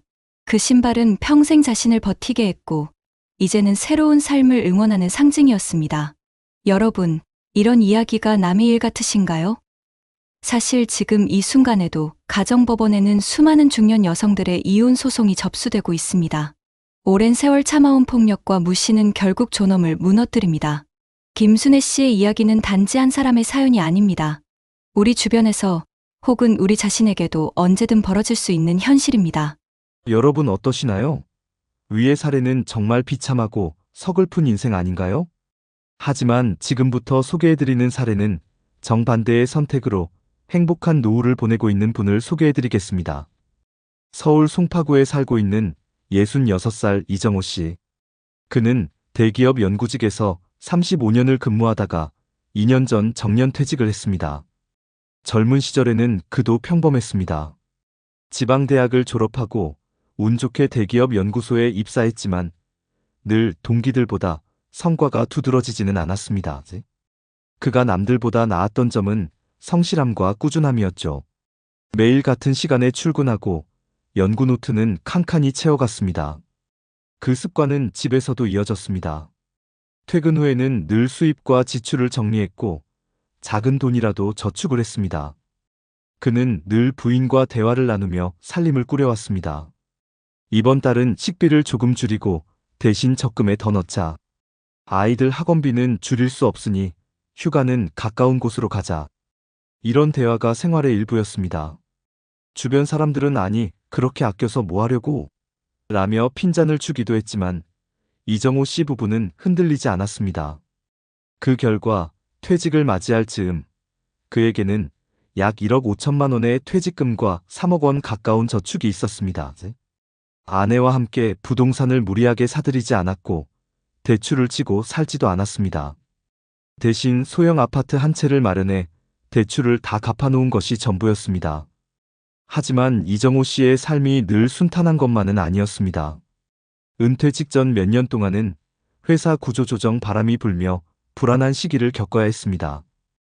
연구직도 이제는 인공지능이 다 대체한다더라는 소문이 돌았고 실제로 후배들 가운데 몇 명은 조기 퇴직을 권유받기도 했습니다. 그때 그는 밤마다 깊은 고민에 빠졌습니다. 혹시 내 퇴직금도 못 챙기고 나가게 되는 건 아닐까? 그 불안은 아내와의 대화로 풀렸습니다. 어느 날 밤 그는 아내에게 속내를 털어놨습니다. 여보, 만약 회사에서 조기 퇴직하라고 하면 어떡하지? 아내는 잠시 생각하다가 말했습니다. 그래도 우리는 대비해왔잖아. 당신 퇴직금 말고도 저축이 있잖아. 그게 얼마나 다행이야? 괜찮아. 그 순간 그는 비로소 지난 세월이 헛되지 않았음을 실감했습니다. 젊을 때부터의 절약과 저축, 그리고 부부가 함께 세운 원칙이 위기 앞에서 큰 힘이 되어준 겁니다. 퇴직을 하던 날 동료들이 술자리를 마련해 주었습니다. 모두들 이제 당신도 자유다라며 축하했지만 많은 이들이 걱정 가득한 얼굴로 속삭였습니다. 퇴직금 받아도 금방 쓸 거야. 조심해. 집에만 있으면 부부 싸움 난다니까. 나도 요즘 힘들어. 이정호 씨는 그 말들이 단순한 농담이 아니라는 것을 알고 있었습니다. 실제로 주변 동료들 중에는 퇴직금으로 주식에 투자했다가 절반 이상을 날린 이도 있었고 카페 창업에 도전했다가 빚만 떠안은 사람도 있었습니다. 그는 달랐습니다. 퇴직 직후 은행 창구에서 퇴직금을 수령할 때 그는 큰 결심을 했습니다. 절대 무리하지 않는다. 지키는 게 벌어들이는 것보다 중요하다. 그는 퇴직금 일부를 안정적인 연금 상품에 넣었고 일부는 예금으로 남겼습니다. 그리고 생활비는 국민연금과 퇴직연금에서 나오는 월 250만 원으로 충분히 충당할 수 있었습니다. 은퇴 후 첫 몇 달은 낯설었습니다. 매일 출근하던 생활이 사라지고 하루 종일 집에 있는 자신이 어색했습니다. 하지만 아내와의 작은 일상이 그를 지탱해 주었습니다. 아침마다 아내와 함께 아파트 단지를 걷고 근처 공원에서 차 한 잔을 나누는 시간이 생겼습니다.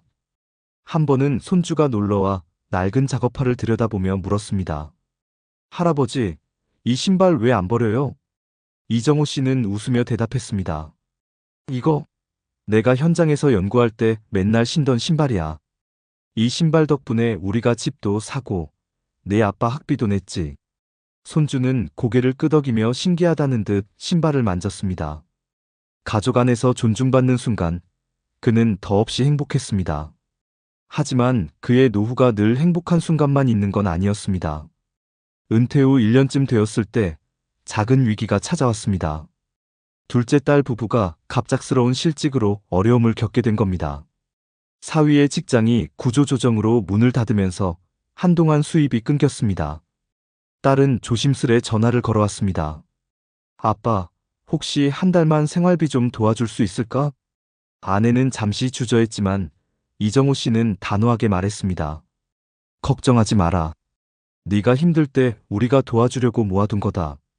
그는 준비해둔 비상금에서 100만 원을 딸에게 보냈습니다. 그리고는 아내에게 말했습니다. 이럴 때 쓰려고 모아둔 거지. 우리 생활에는 지장 없어. 이 작은 선택이 가족 간 신뢰를 더 깊게 만들었습니다. 딸 부부는 몇 달 뒤 새로운 직장을 구했고 다시 자립할 수 있었습니다.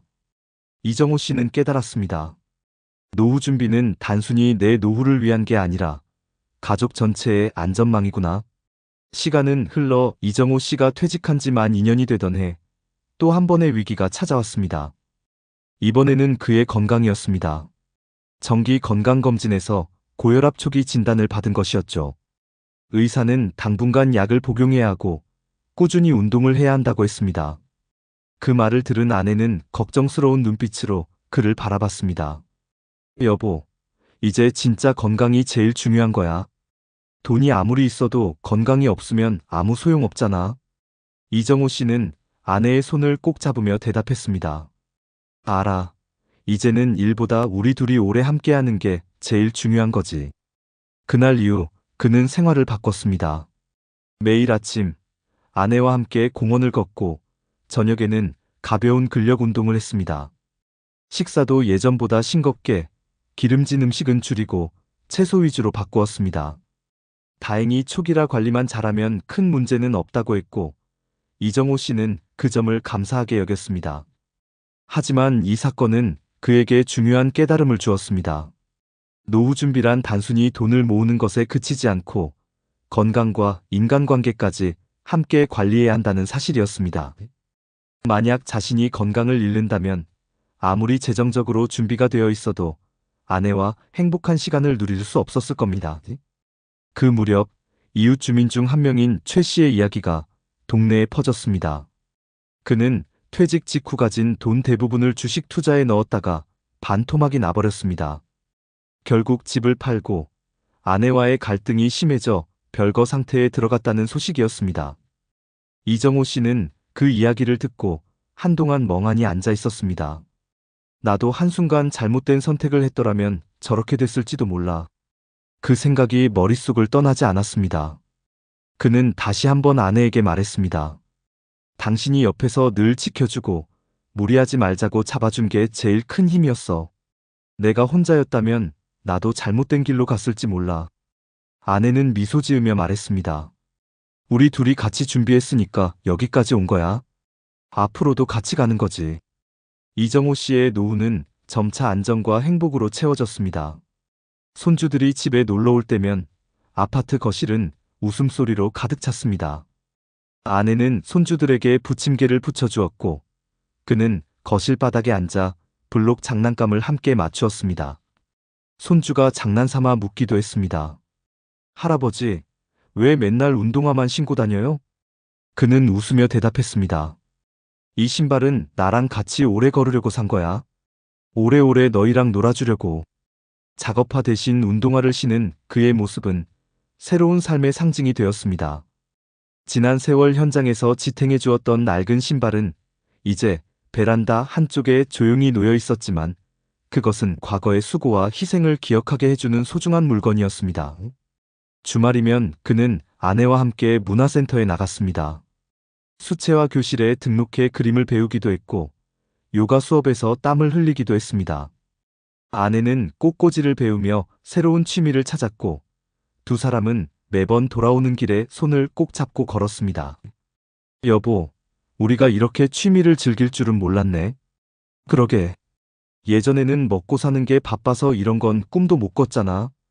두 사람은 늦게 찾은 여유를 소중히 여겼습니다. 이정호 씨는 종종 혼자 생각했습니다. 내가 왜 이렇게 비교적 평탄하게 노후를 보내고 있는 걸까? 그리고 스스로 답을 내렸습니다. 첫째, 무리하지 않고 꾸준히 모은 돈. 둘째, 아내와의 꾸준한 대화와 합의. 셋째, 건강을 지키려는 생활 습관. 이 세 가지가 그의 삶을 지탱해주고 있었습니다. 여러분, 남의 이야기가 아닙니다. 같은 세대를 살아온 많은 사람들이 비슷한 갈림길에 서 있습니다. 누구는 무리한 투자와 무시 속에 무너지고 또 누구는 작은 선택의 차이로 안정된 삶을 누립니다.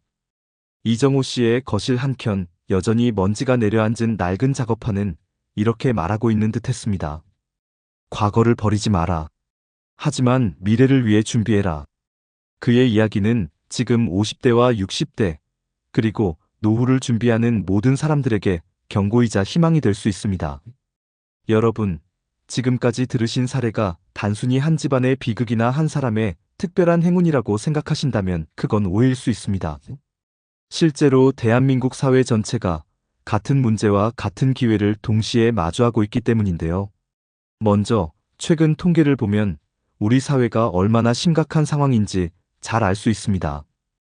여성가족부가 발표한 2023년 가족 실태조사에 따르면 50세 이상 여성의 황혼이혼 사유 중 절반 가까이가 배우자의 폭력이나 모욕 같은 정서적 학대 때문이라고 합니다.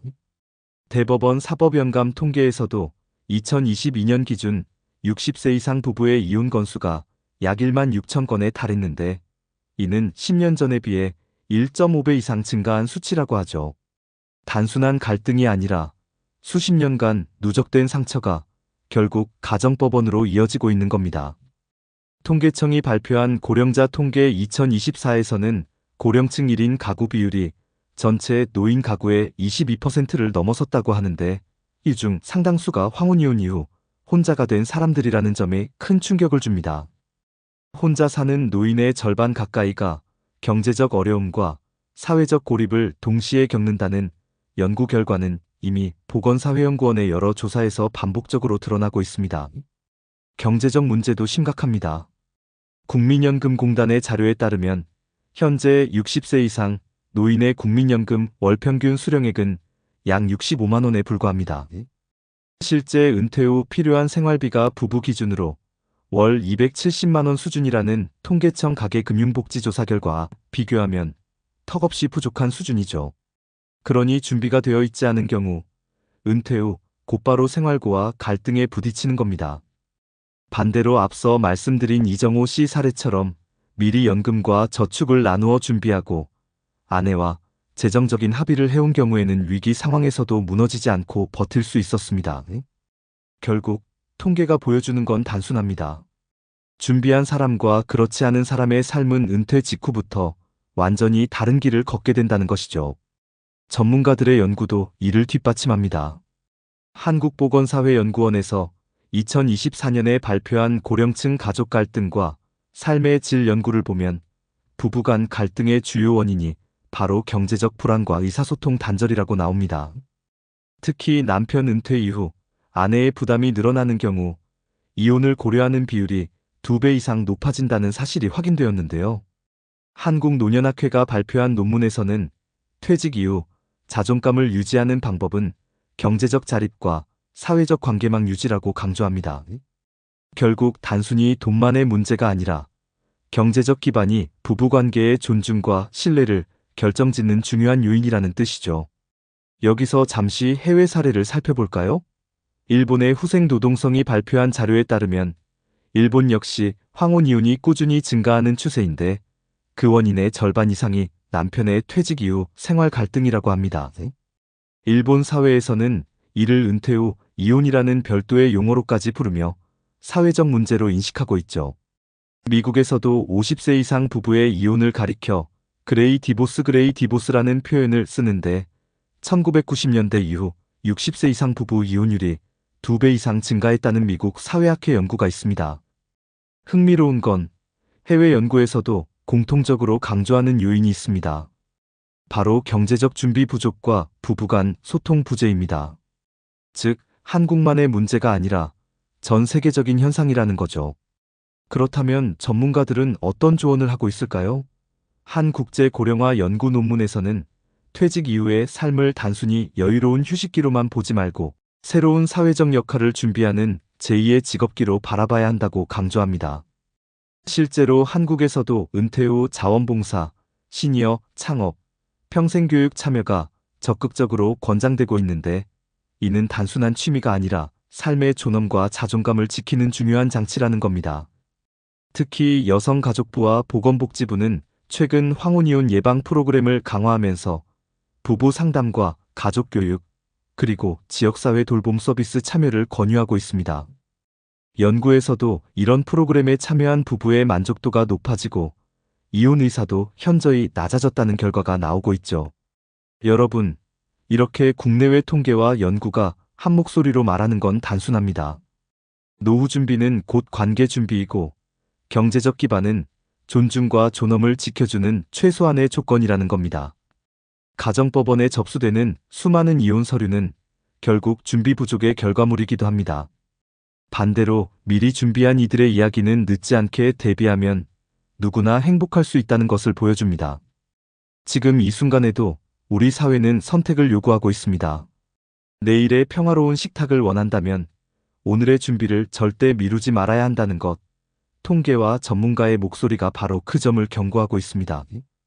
여러분, 그렇다면 이처럼 중년 이후 갈등과 황혼이혼이 급증하는 현실 속에서 우리는 어떻게 문제를 해결해야 할까요? 전문가들은 공통적으로 말합니다.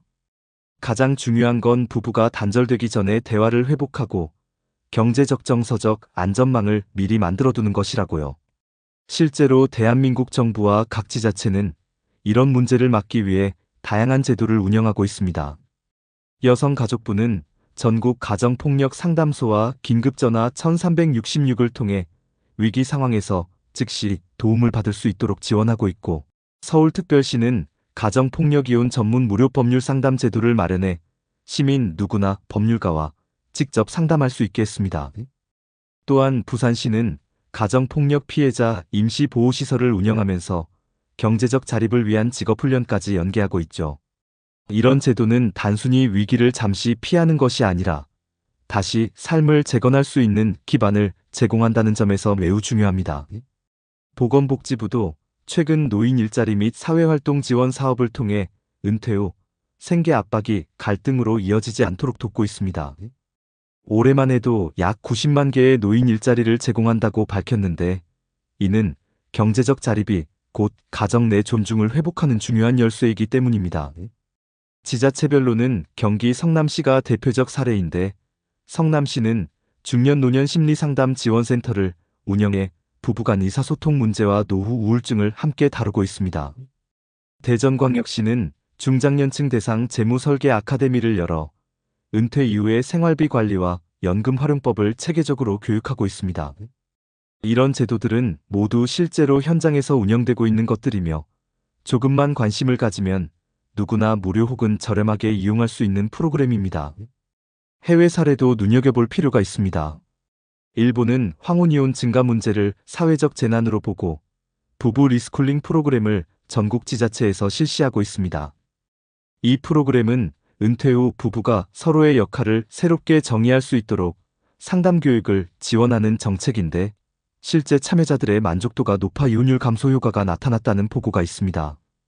독일은 부부 갈등이 사회 전체의 문제라고 보고 국가 차원에서 부부 심리 상담 비용의 70% 이상을 건강보험으로 지원합니다. 북유럽 국가들은 노후 부부 갈등을 예방하기 위해 평생 부부 교육을 제공하는데 젊을 때부터 결혼 생활의 다양한 단계에서 교육을 받아 부부가 함께 위기를 관리할 수 있도록 돕고 있죠. 여러분, 이런 사례들이 보여주는 건 분명합니다. 갈등은 어느 나라, 어느 가정에서나 생길 수 있지만 문제는 어떻게 대응하느냐에 따라 결과가 완전히 달라진다는 사실입니다. 그렇다면 우리는 지금 무엇을 할 수 있을까요? 첫째, 부부간 대화가 막히고 서로 무시와 불만이 쌓이는 순간 반드시 외부 전문가 상담을 통해 도움을 받아야 합니다. 혼자 참고 견디는 건 문제를 악화시킬 뿐입니다. 둘째, 은퇴 후에 경제적 불안이 갈등으로 번지지 않도록 지자체에서 운영하는 재무 상담과 노인 일자리 프로그램을 적극적으로 활용해야 합니다. 이미 많은 이들이 이런 제도를 통해 삶을 회복했습니다. 셋째, 가족 이웃과의 관계망을 유지해 고립되지 않는 것이 중요합니다. 지역 복지관, 자원봉사센터, 평생교육원에 참여해 사회적 관계를 넓히는 것은 단순한 취미 활동이 아니라 정신적 건강을 지키는 안전장치입니다. 마지막으로 해외에서 입증된 프로그램들처럼 부부가 함께 배우고 성장할 수 있는 교육을 놓치지 말아야 합니다. 이제는 단순히 참고 사는 것이 미덕이 아닙니다. 존중 없는 관계는 결국 폭력과 이혼으로 이어지기 때문입니다. 여러분, 지금 이 영상을 보시는 순간이 바로 행동해야 할 때입니다. 지자체가 제공하는 프로그램, 정부가 마련한 지원제도, 그리고 해외의 성공 사례들까지 우리 모두가 한 걸음만 내디디면 충분히 변화를 만들 수 있습니다. 사랑하는 가족의 존엄한 노후를 지키기 위해서, 그리고 나 자신을 위해서 지금부터라도 준비하시길 바랍니다. 낡은 신발 하나, 그 안에 담긴 세월이 있습니다. 무겁게 짓눌리던 발자국도, 가볍게 뛰던 추억도 모두 같은 길 위에서 남겨졌습니다. 한쪽은 눈물로 얼룩진 발자국, 또 다른 한쪽은 희망으로 빛나는 발자국, 우리의 노후는 결국 우리가 걸어온 길의 흔적입니다. 여러분, 오늘 우리는 두 사람의 이야기를 나누었습니다. 한 사람은 준비 없는 은퇴와 갈등 속에서 결국 가정이 무너지고 홀로 눈물의 길을 걸었습니다. 낡은 작업화를 쥔 채 자신이 버려진 존재라는 사실을 깨닫고 고통스러운 하루하루를 버티던 이야기였습니다. 평생 일터에서 성실히 살아왔지만 대화 없는 부부관계와 무계획한 재정은 그를 존중받지 못하는 존재로 만들었고 결국 황혼의 이혼이라는 아픈 선택으로 이어졌습니다.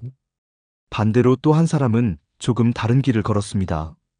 같은 세월을 살아왔지만 부부가 함께 대화를 나누고 작은 돈이라도 저축하며 무리한 투자 대신 안정적인 생활을 준비했던 사람입니다. 그는 퇴직금과 연금으로 노후를 버텨냈고 위기가 찾아와도 아내와 함께 해결할 수 있었습니다. 그 집의 낡은 신발은 외롭고 고된 세월의 상징이 아니라 서로의 존중과 믿음을 지켜낸 증거로 남아 있었습니다. 여러분, 이 두 사람의 차이는 무엇이었을까요? 한쪽은 참고 견디는 것이 미덕이라고 믿다가 결국 자신을 잃었고 또 다른 한쪽은 함께 준비하는 것이 사랑이라고 믿으며 미래를 지켜냈습니다. 행복한 노후는 멀리 있지 않습니다. 우리 이제부터라도 작은 대화를 시작해보자라는 말 한마디, 이번 달엔 조금 아껴서 내일을 준비하자라는 작은 실천, 그리고 서로를 존중하고 지켜주자는 약속에서 출발하는 겁니다. 여러분, 혹시 지금 마음속에 이런 생각이 드시지 않나요? 나도 저 사람처럼 준비하지 않았다면 어떻게 될까? 내 배우자와의 대화가 끊긴 지 오래되진 않았을까? 그렇다면 바로 오늘 작은 용기를 내보시길 바랍니다. 정부와 지자체는 이미 다양한 제도와 상담 창구를 마련해두고 있습니다. 하지만 그것보다 더 중요한 건 여러분의 선택입니다. 눈앞의 갈등을 피하기 위해 침묵하는 대신 내 가족과 마주 앉아 대화를 시작하는 것, 미래를 두려워하는 대신 오늘부터라도 한 걸음 준비해 나가는 것, 그것이 바로 존중받는 노후, 행복한 노후를 만드는 출발점입니다. 여보, 고마워. 엄마, 아버지, 우리 함께 준비해요. 이 짧은 한마디가 누군가의 삶을 지켜줄 수 있습니다. 여러분, 기억하세요.